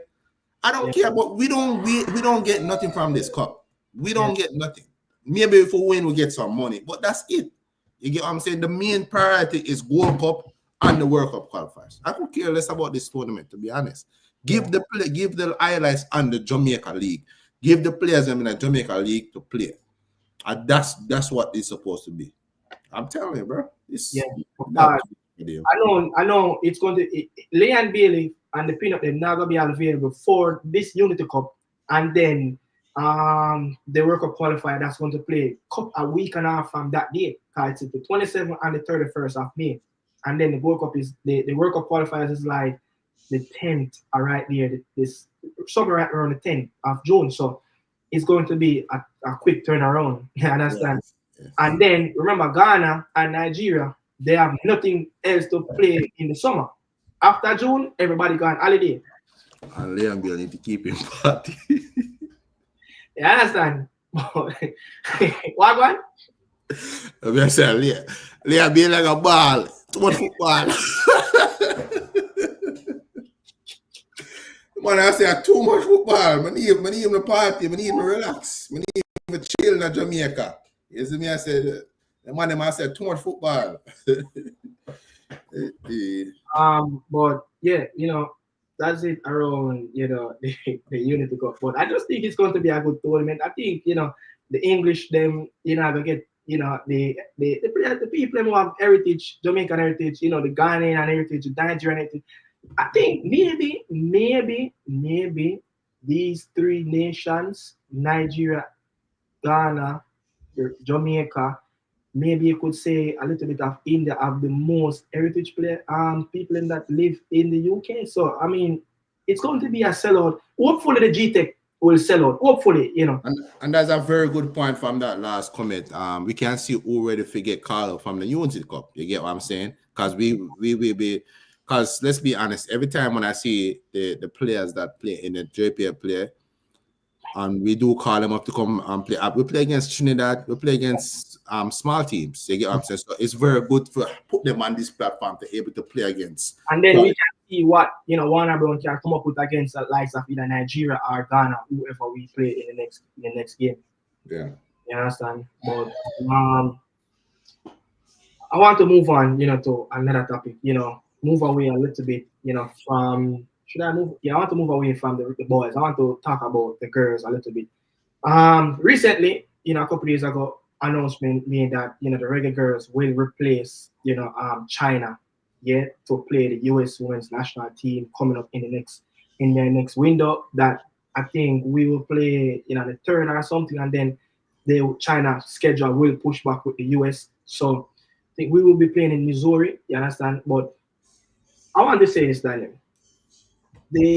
that game though coming up on June the 3rd, and China will play US on the 31st of May. And that the game with us and the US women's national team will be on TNT, Universal, the Spanish part, and Peacock in Spanish as well, and the radio. But recently, after we played, Canada in that two-legged game to go to, I think, the World Cup, to go directly into the World Cup and directly into the Olympic that just happened, the Paris game in France. We play, after that, the girls, it was a lengthy break, because of different issues with the JFF, and it was almost a year since Khadija Bonishan represented countries, come back, then he came at South Africa at catching all. But we recently played Brazil. We got 4-0. That's 8. That's 8-0 in 2 games. 4-0 in the 2 games. We lost in 3-0. We beat South Africa 3-0 and 3-2 in Kingston. We beat Peru twice in Lima, 2-0 and 3-2. But the next tour that just ended the other day, we conceded 7 goals alone in the first half. We lost both games 4-0 and 3-0. So if you look at the big countries that we played, we haven't scored a goal as yet. Peru and South Africa are very minus to what the bigger world is out there doing, on the big stage of the women football. You understand? And I must say, we went through a coach, Hugh Menzies, brought us to the World Cup in France. Lionel Donaldson brought us to the World Cup, down there in Australia, New Zealand. And now we have Hubert Busby trying to get us into the World Cup in Brazil. Daniel, is it, the man them wreck the women program? Is it that, my first question though, is it that we are drowning this team after not playing together for almost a year, giving them too much big teams to play? Is it that we drowning them in terms of just give them, a basket to carry water? I know we want to play the US team. I understand we want to play the best teams, but is it that it's too much now, or it is okay for the preparators to see the level of where they need to get themselves at? I think it's okay for them to get to play better teams. I know the gap is very, very big, but I think nothing is wrong with that. I think the best play, you want to play the best teams. You want to learn, because when you go up against teams, we play football before, and we come up against good teams, and when they can't even touch the ball, that alone tells you, damn, you get what I'm saying? So it's always good. You don't want to just play teams where you can just beat up every minute. You're not really learning anything from yourself. Should we give it more of a mixture though? Yeah, it should give up a little bit of a mixture, but you can't want to say, because we beg that for the men's team, and we get that for the woman team. You get what I'm saying? So you can't have it both ways. One I forgive. You get what I'm saying?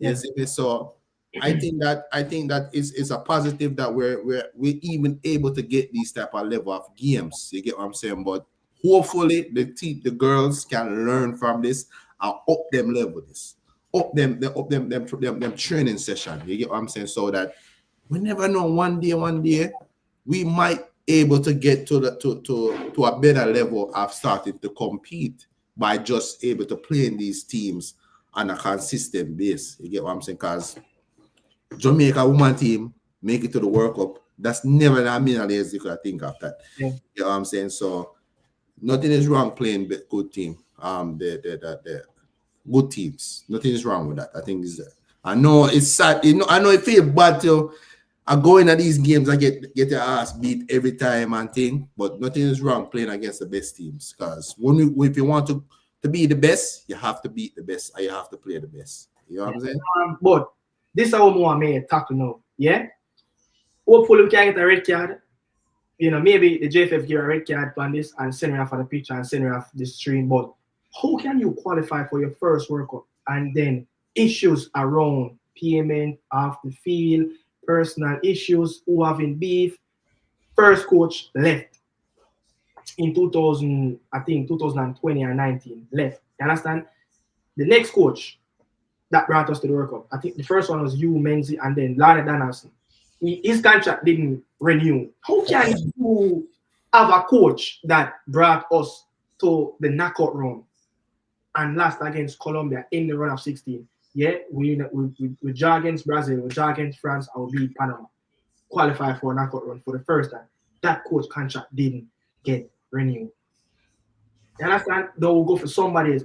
And then the process will start back over. But even after, the World Cup end, remember the girl went off to play Canada and they said jersey and equipment still left back down over there. Then they are playing a World Cup. And that kind of put a little dent to the preparation.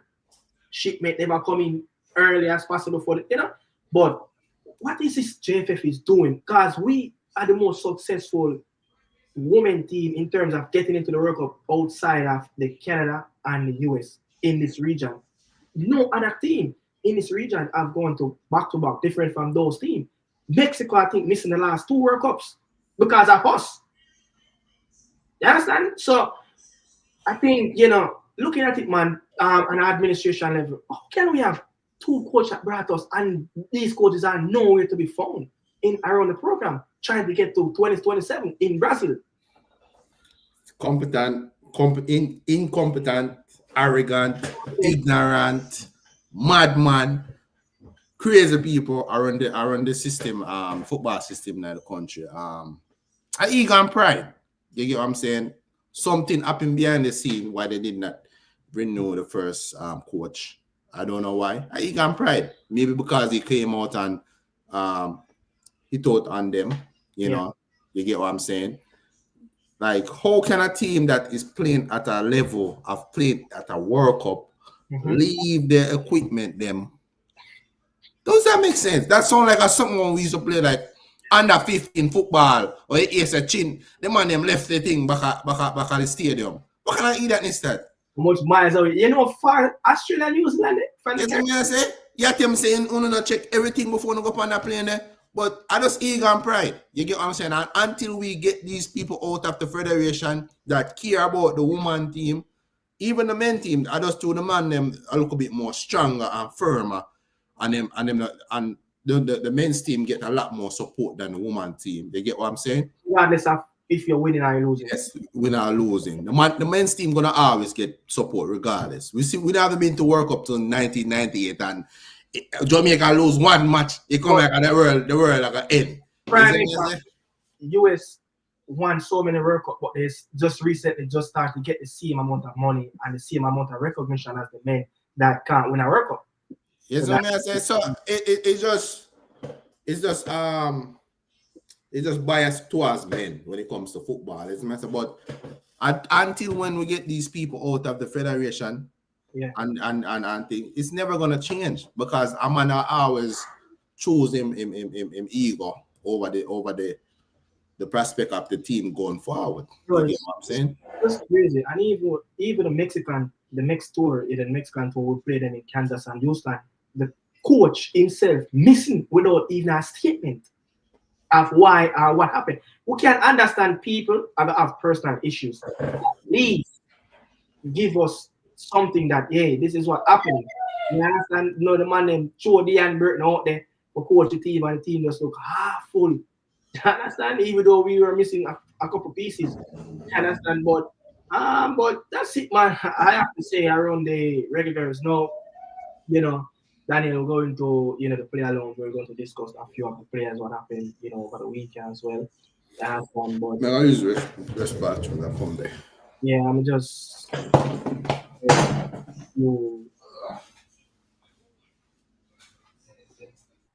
get a few comments what the current people have been saying. I think we have a decent but level. Oh, I think I read that already. If the team is not playing like a team, it's the coach job, them play as a team. I understand. Look, this Panama team, and I always say, I think I've said it on one of my previous videos that for the last 4 years, I'm looking at the Reggae Boy team. I'm trying to figure out where we at level, in this region going into this World Cup qualifier, because that's a big thing. I always look at Panama team to see if the Reggae Boyz are close to them, because if we are close, not just beat Panama, you understand? Because we can beat Panama anytime. It's a given. We show that already. You understand? We have shown that already we can beat them, and any day. It's just a one-off game. We can beat them, but can we beat them in our tournament in terms of go the distance where they can travel in our tournament? I'm not sure. Can we compete on a very high level in playing with a high intensity, playing with a lot of physicality? I don't think we can do that as it. You understand? Do that consistent. We can play a one-off game. You understand? But we're going to talk about, a little quiz. Yeah, we're going into a little quiz. The last couple of segments we have around 10 to 15 minutes leave, and we want to go into a quiz. And let me see one more comment. Comments are flying enough, bro. I want remember last time I do one live. People them beat me, so when I read the comments, the core players don't need the Unity Cup. Yeah, I agree. The fringe players, I think the Unity Cup, as Daniel said, should be the fringe players, especially the JPL players. We can say who really call up from the Unity Cup. Good to see them playing on the grass as well. You understand? Big up Conrad Smith, big up usual long-time supporter of the podcast. You understand? Back again. You understand? We look like we're not learning.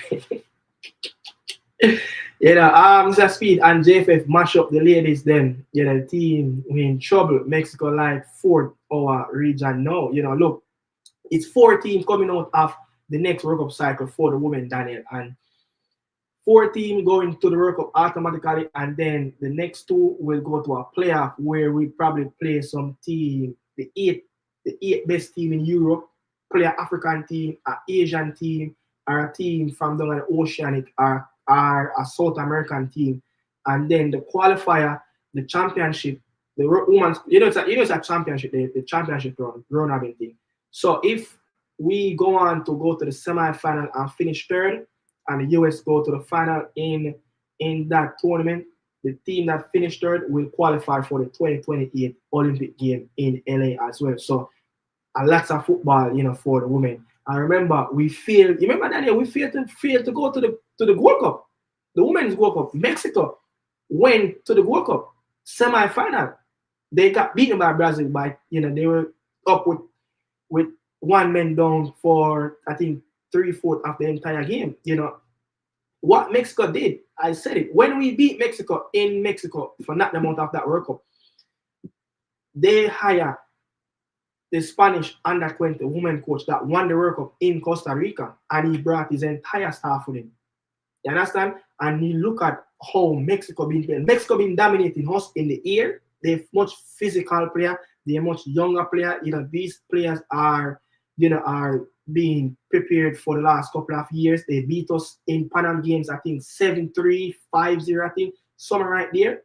They won the last 2 Panama games in this region. So this team is being structured for the last couple of years. So it's not a joke. And the 80 team will always get players from France. You understand? The 80 team is a very competitive team. And you just don't know what these 2 Central American teams will bring to the table. Panama and Costa Rica, they are very good. But Dominica team is coming as well. So it's going to be a rough game. You understand? You ready for the player launch? I think you're mute. You understand? But I'm mute? Yeah, I just muted. We going to it.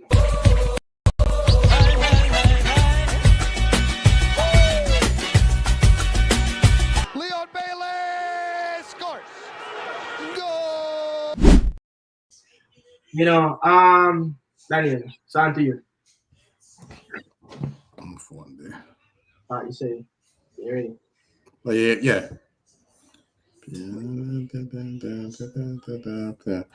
Kadim Dixon missing versus Cambridge Bird after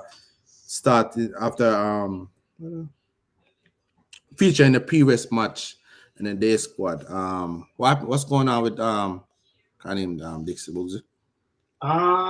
what happened, with Kaim, featured in the last couple of match day squad, Charlton Atletico was going through attacking crisis, injured players. One player, I think Lieber is out for the season, and I think Anike was a little bit uncertain for the last couple of weeks. He featured on the bench, I think, on the weekend against Cambridge, they won, 1-0, but I think what happened is he was just plugging gaps on that bench, as an attacking player. But in the last game that they played, I think at the Valley, he got I think over 30 minutes in the game, 34, 37 minutes in the game. Previous before that he got like 50, I think 50 or yeah, I think like 50 minutes. So he got some minutes for the first team, and he's been missing for the academy team. Yeah, he missed a few key games in terms of the knockout rounds for the Premier League Cup. He missing some League Cup games for the academy level. So the coach really did want him in for those games to fill, the space on the bench. He made some promising play. You do what you have to do. Every time you see Kyle Dixon, is always that wow factor, that little excitement, that jig around it. You understand? So yeah, I think because of players, Anike came back in the squad, so he was replaced. But I didn't see anything around the Charlton Athletic website that he was injured, why he didn't feature in the match day squad. But I guess the players came back and he found a way out. But let's see on Tuesday his academy team will go on to play the next game. I think they have 3 more games left back, and then let's see if he will feature. If not, then we will know that he is one to reckon in the first team coming up, by the end of the season, and then the next season coming up in August.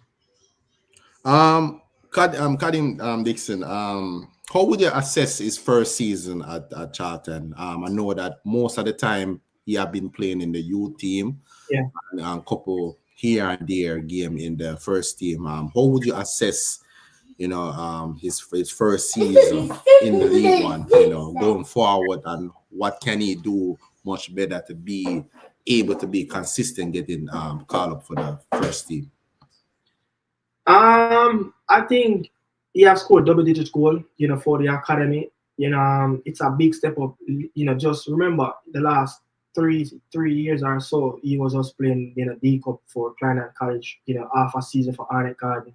You understand? Last year, January of 2024, until the end of the season, and then in the summer of last year, he got that big money move, to Charlton. But overall, I think it's a learning curve. When he just signed up and the coach did that interview and talk about Kai Dixon, it's all about getting ready for the league football. The league below championship, it's dog eat dog. It's very tough.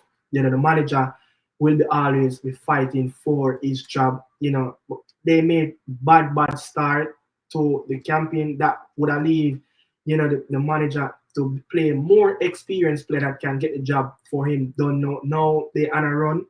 They still on the quest to try to see if they can get an automatical qualifying spot in League One. But Kyle Dixon, it's a big season and he made a lot of progress at the academy level.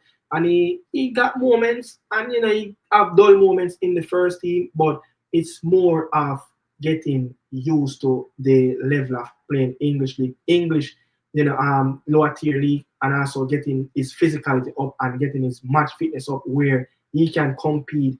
Down there it's 2014, it's 46 games in the league, plus they have the cup and the FA Cup, the Carabao Cup, so it's a lot of games. So to play every 4 days and ask his body to do that, it would be a travesty to see him do that and probably, got a bad injury, you understand? And it's all about development and getting in tune with the level of the league, of the competitive.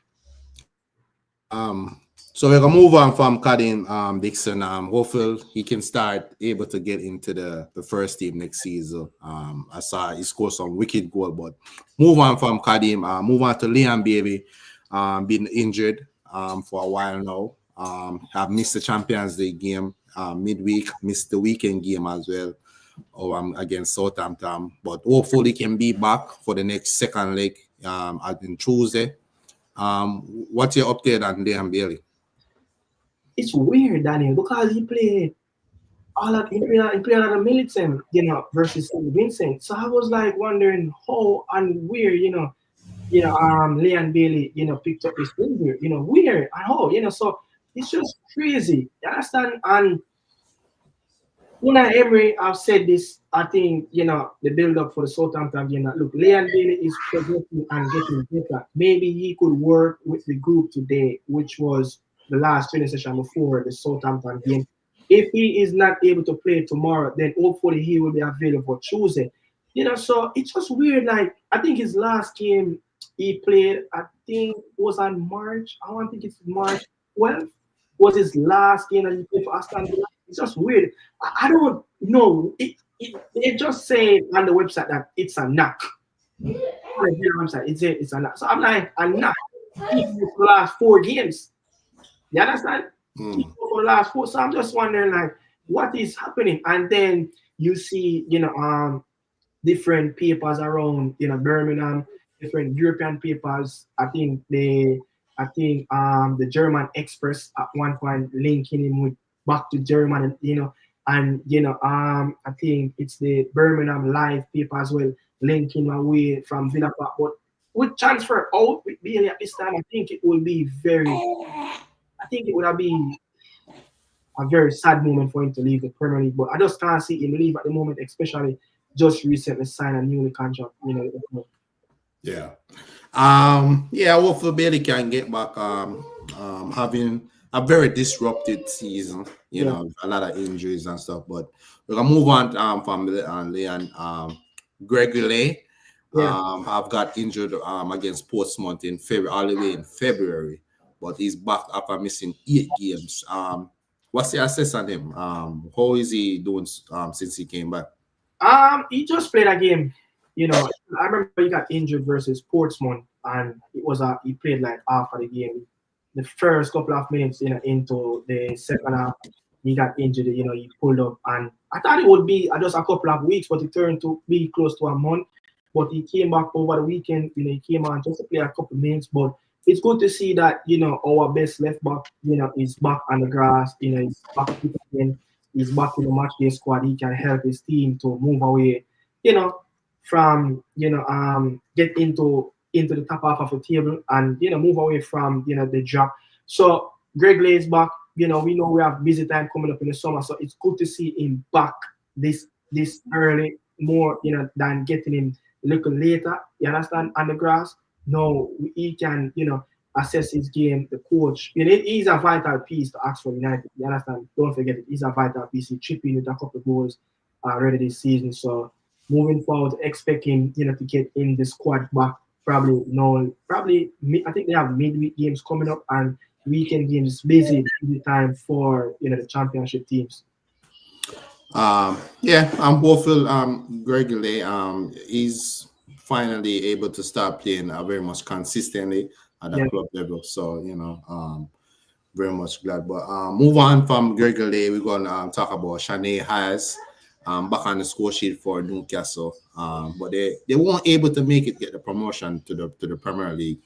For the Women's Premier League, very disappointed that they didn't able to make the cut for the league. But she having a score 11 goal this season. Yeah, very impressive season.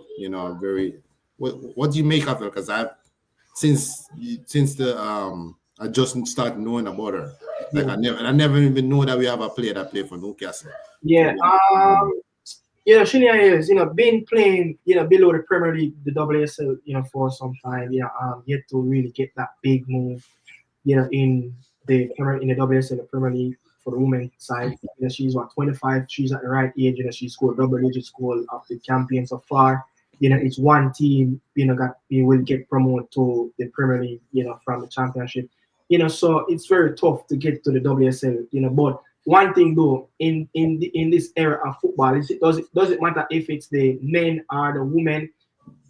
Clubs will need number 9. Clubs need goals. Number 9 is it's something that it's not a regular thing like what we used to see 20 years ago in football. You understand? Where we see 2 number 9 in one team scoring, It's not something that we see. It's very rare at this moment. So I think with her, just a couple more games left back for the regular season to end.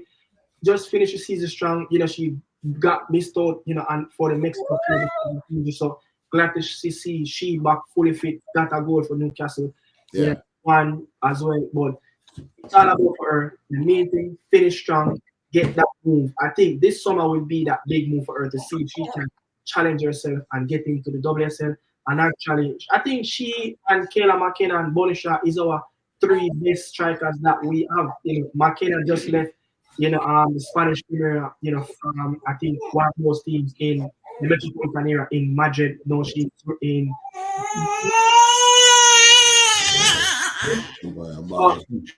So she's in Switzerland at this moment. But let's see. It's all about finish strong for her and get into the WSL, a big transfer.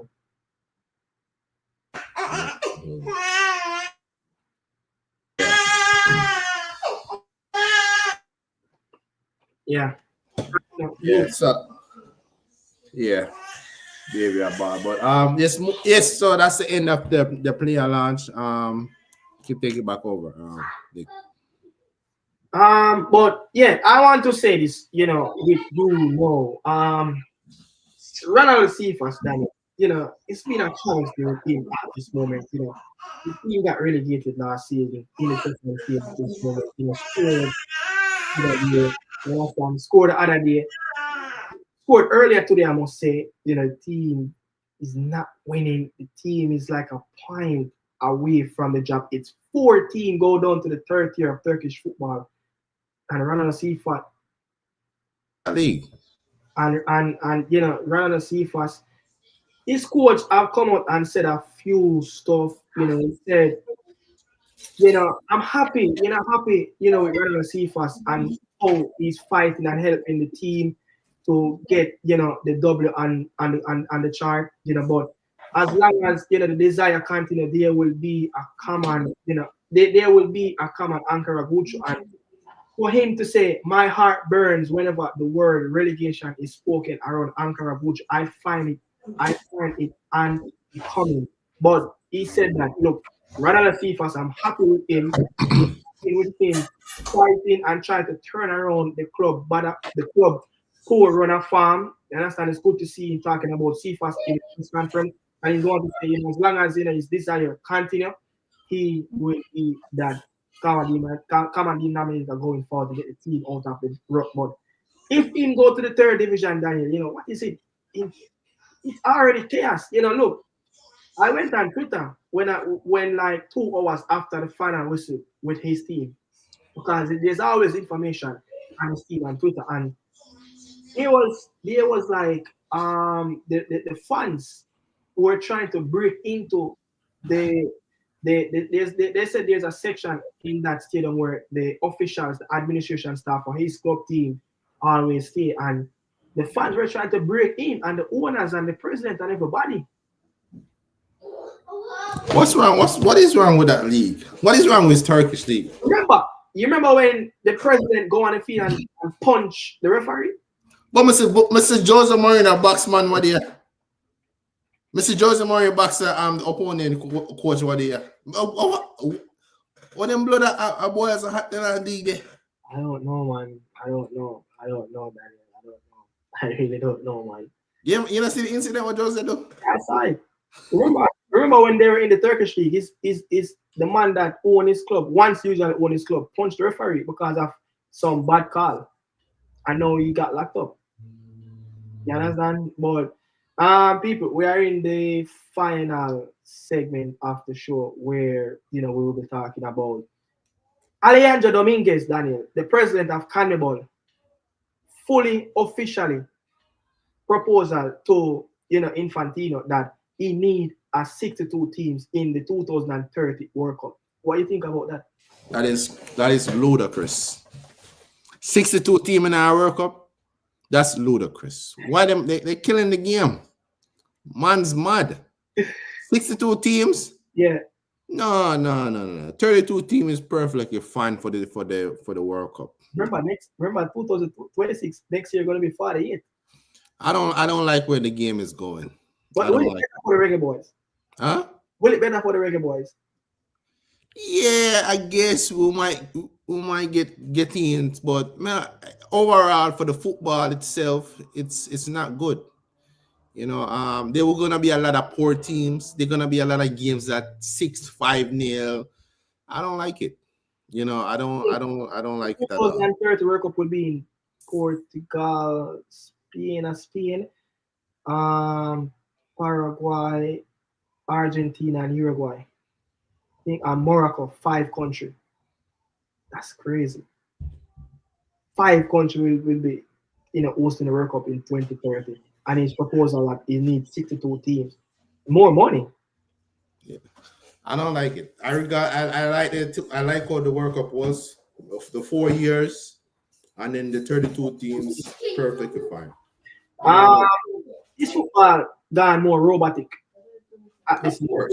Yeah, very much. You know, even with the coaches and the tactics and the thing, taking away the flair of the game, this pass tactics. You know, the game is very much robotic. You get me? You know, it's not what we used to grow up on. We used to watch it as a kid.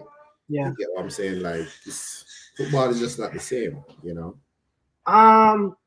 Men's game at the Olympic the teams set to get lower. The teams move from 16 teams to 12 teams, and people, this is the report of they're planning to decrease the teams. I think it's officially made already that why there will be that's what I'm saying. That's crazy. Go ahead, Daniel, in the Olympics, but the women's game still will be 16 teams, so they're taking away 4 teams. So that will be one less spot for CONCACAF. You understand? And this is the report on it. And guys, one of the major topics today from the IOC was gender equity, and the first time in Olympic history and probably the most popular sport in the world, there will be more female teams competing than men's teams. The International Olympic Committee announced earlier today that the LA 28 Games will be showcasing some of the most popular sports in the world and showcasing gender equity at the Summer Games. For example, for the first time in Olympic history, one sport will have more women's teams than men. Soccer, or as it's known worldwide as football, there will be 16 women's teams competing for the gold. In 2028, there will be 12 men's teams. The reason, according to the IOC, women's sports, especially football, have become very popular and lucrative. We've seen incredible growth in women's participation in team sport, in popularity and visibility of women's team sport, with women's football being an absolute leader in that regard. Women's football and men's football have both been hugely successful in the Olympic Games in terms of ticketing and broadcast audiences, media coverage around the world. And what better place to increase the number of women's teams than the USA itself? What kind of madness, utter madness is that? I know why they did it. I think that mainly because they always have problem to get players when it's Olympic times, especially the quality players. You get what I'm saying? So the French team, even if it was a minimal to what the quality of France can pick for under 23 to go to the Olympic, but it was a very high class team that Thierry Henry picked a couple years ago for the Paris. French have most of 4 teams now. Come on, but we get what you say still. But I don't know. See, they might extend the World Cup and they might decrease the Olympic. I think Olympic should have increased teams at least to 20 teams, because I think the Olympic is it's something to win. It's something to achieve as a player. You get what I'm saying? Win an Olympic gold medal, that's something you can cherish for the rest of your life. Yeah. You get what I'm saying? So I don't know why they decrease. I think later, I don't know. Reggae Boyz in a problem for qualify for your next Olympic. Not again, but we never got there, but we in a problem to try to qualify for Olympic, no, because the last Olympic are US and Dominican Republic. Dominican Republic went to the last Olympic, Daniel. Remember that? Yeah. You understand? So we in some problem around us in the Reggae Boyz trying to qualify for Olympic in LA. And then what I've heard on that report as well, that volleyball tournament will not stage in LA. It will stage outside of LA because they didn't get the permission from the government. Hey, it's anything over there with this sports in this country. It's always political. Yeah. Hey, some gender thing, some gender bias. No, no, so gender bias. Some gender bias thing I go on say. Some big gender bias thing I go on say. How you can decrease the men's game? What do I try to look? Even if a 4 team in the men's game, they would have never did that to NBA, to the basketball. They never did that. They never did to swimming. They, you know.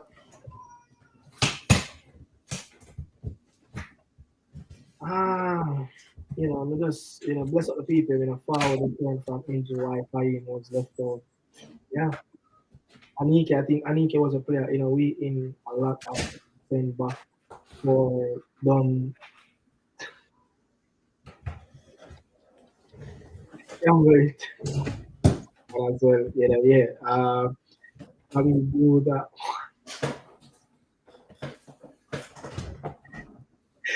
Christmas at something. That was it. One E Dixon, answer from Kai Dixon, the backy like him done. Kai Dixon is developing well. He is a good man. He has a manager who develop young players. Yeah, because he once was a coach at youth level at that Charlton, I think a few years back. I think that's where he started out, coaching. At youth level. JPL is on the U20 he played. Yeah, I think so. Yeah, of course, JPL is better than where, but I mean, it's just the exposure of trying to get into the senior team. It's always that bias in terms of foreign academies and the local league back home in Jamaica. I understand. Learning needs to be stronger. I think Christmas. I think look at Kai Dixon. Even at the last camp, if you look at his hand, his muscles are getting bigger. So I guess he's working in the gym. Kai Dixon is putting on a lot of a muscle. He's getting a little bit muscular and he's getting a lot more stronger. So, you understand, why one year Dixon Kai is far from being a player with limit skill set like you are like your limit. Alive. But it's a lot. We are close out now. Close out now. Just want smash up the likes. We're streaming on both platforms. Danny Football Show and Nika the Media House. Money. Send for the Dread. He's playing in the same league as CFAS. Who the man matter? Daniel Johnson. Send for the Dread. Daniel. Where the Dread there? Turkish second tier. Him and Andre Gray are playing for the team. Remember Wesley was a player for Aston Villa? Yeah. The Brazilian ended up on the same team too. Yeah. They're trying to make somebody over the Turkish league always. Bro, CFAS need to get out of that league, bro. CFAS need to get out of that league. And Daniel want him team to get relegated so they can play. Trust me. No, for real, brother. See if I need to get out that Turkish league. That's good. I'm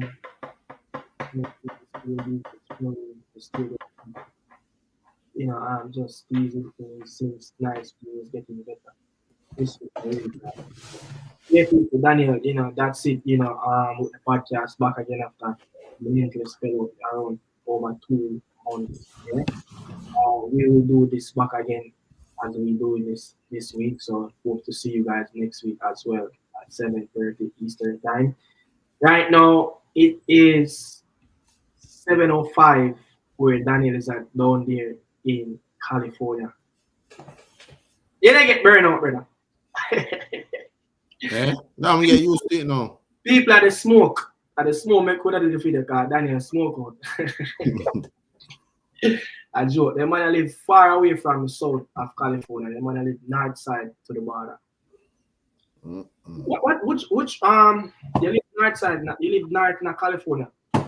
Which state is the border? Is it Colorado? The border for what, Mexico? No. The neighboring state for the north of California. I would have said Nevada. Nevada? So which part of Colorado is? Colorado is like Nevada and then Colorado and then Colorado. Yeah. Nevada is where like Las Vegas. People. Daniel is a madman. One time Daniel drive from Cali, come on New York. 60 minutes. Yeah, do road. In Nevada, Colorado, like 2 days ago, driving in the mountains. Just go through one. But the longest drive was Pennsylvania. Biggest state. Longest drive. Yeah, you know when they tell me we never need to drive from Cali come out New York, swear. That's a hell of a drive. Bruh. The longest I ever drive, I went to drive as St. Louis in Missouri to watch Reggae Boyz. How long was that? Almost 20 hours. 20 hours? Almost 20 hours. Me a dead brother. Almost 20 hours. I hear somebody drive, right? And that was me alone. Just the other day, just trying to go down in Jacksonville, just like 3 hours away. And bruh, the long distance driving, brother, it take a lot of focus. No, you don't remember what me and Jack come back from Jacksonville one time. It was night. You know what saved one day? You know the thing we turn off and it start make nice. Yeah. The assistant thing. Brother, at that the car run pan. And it was weird. Hey, run off on the road. He said, brother, it's not easy.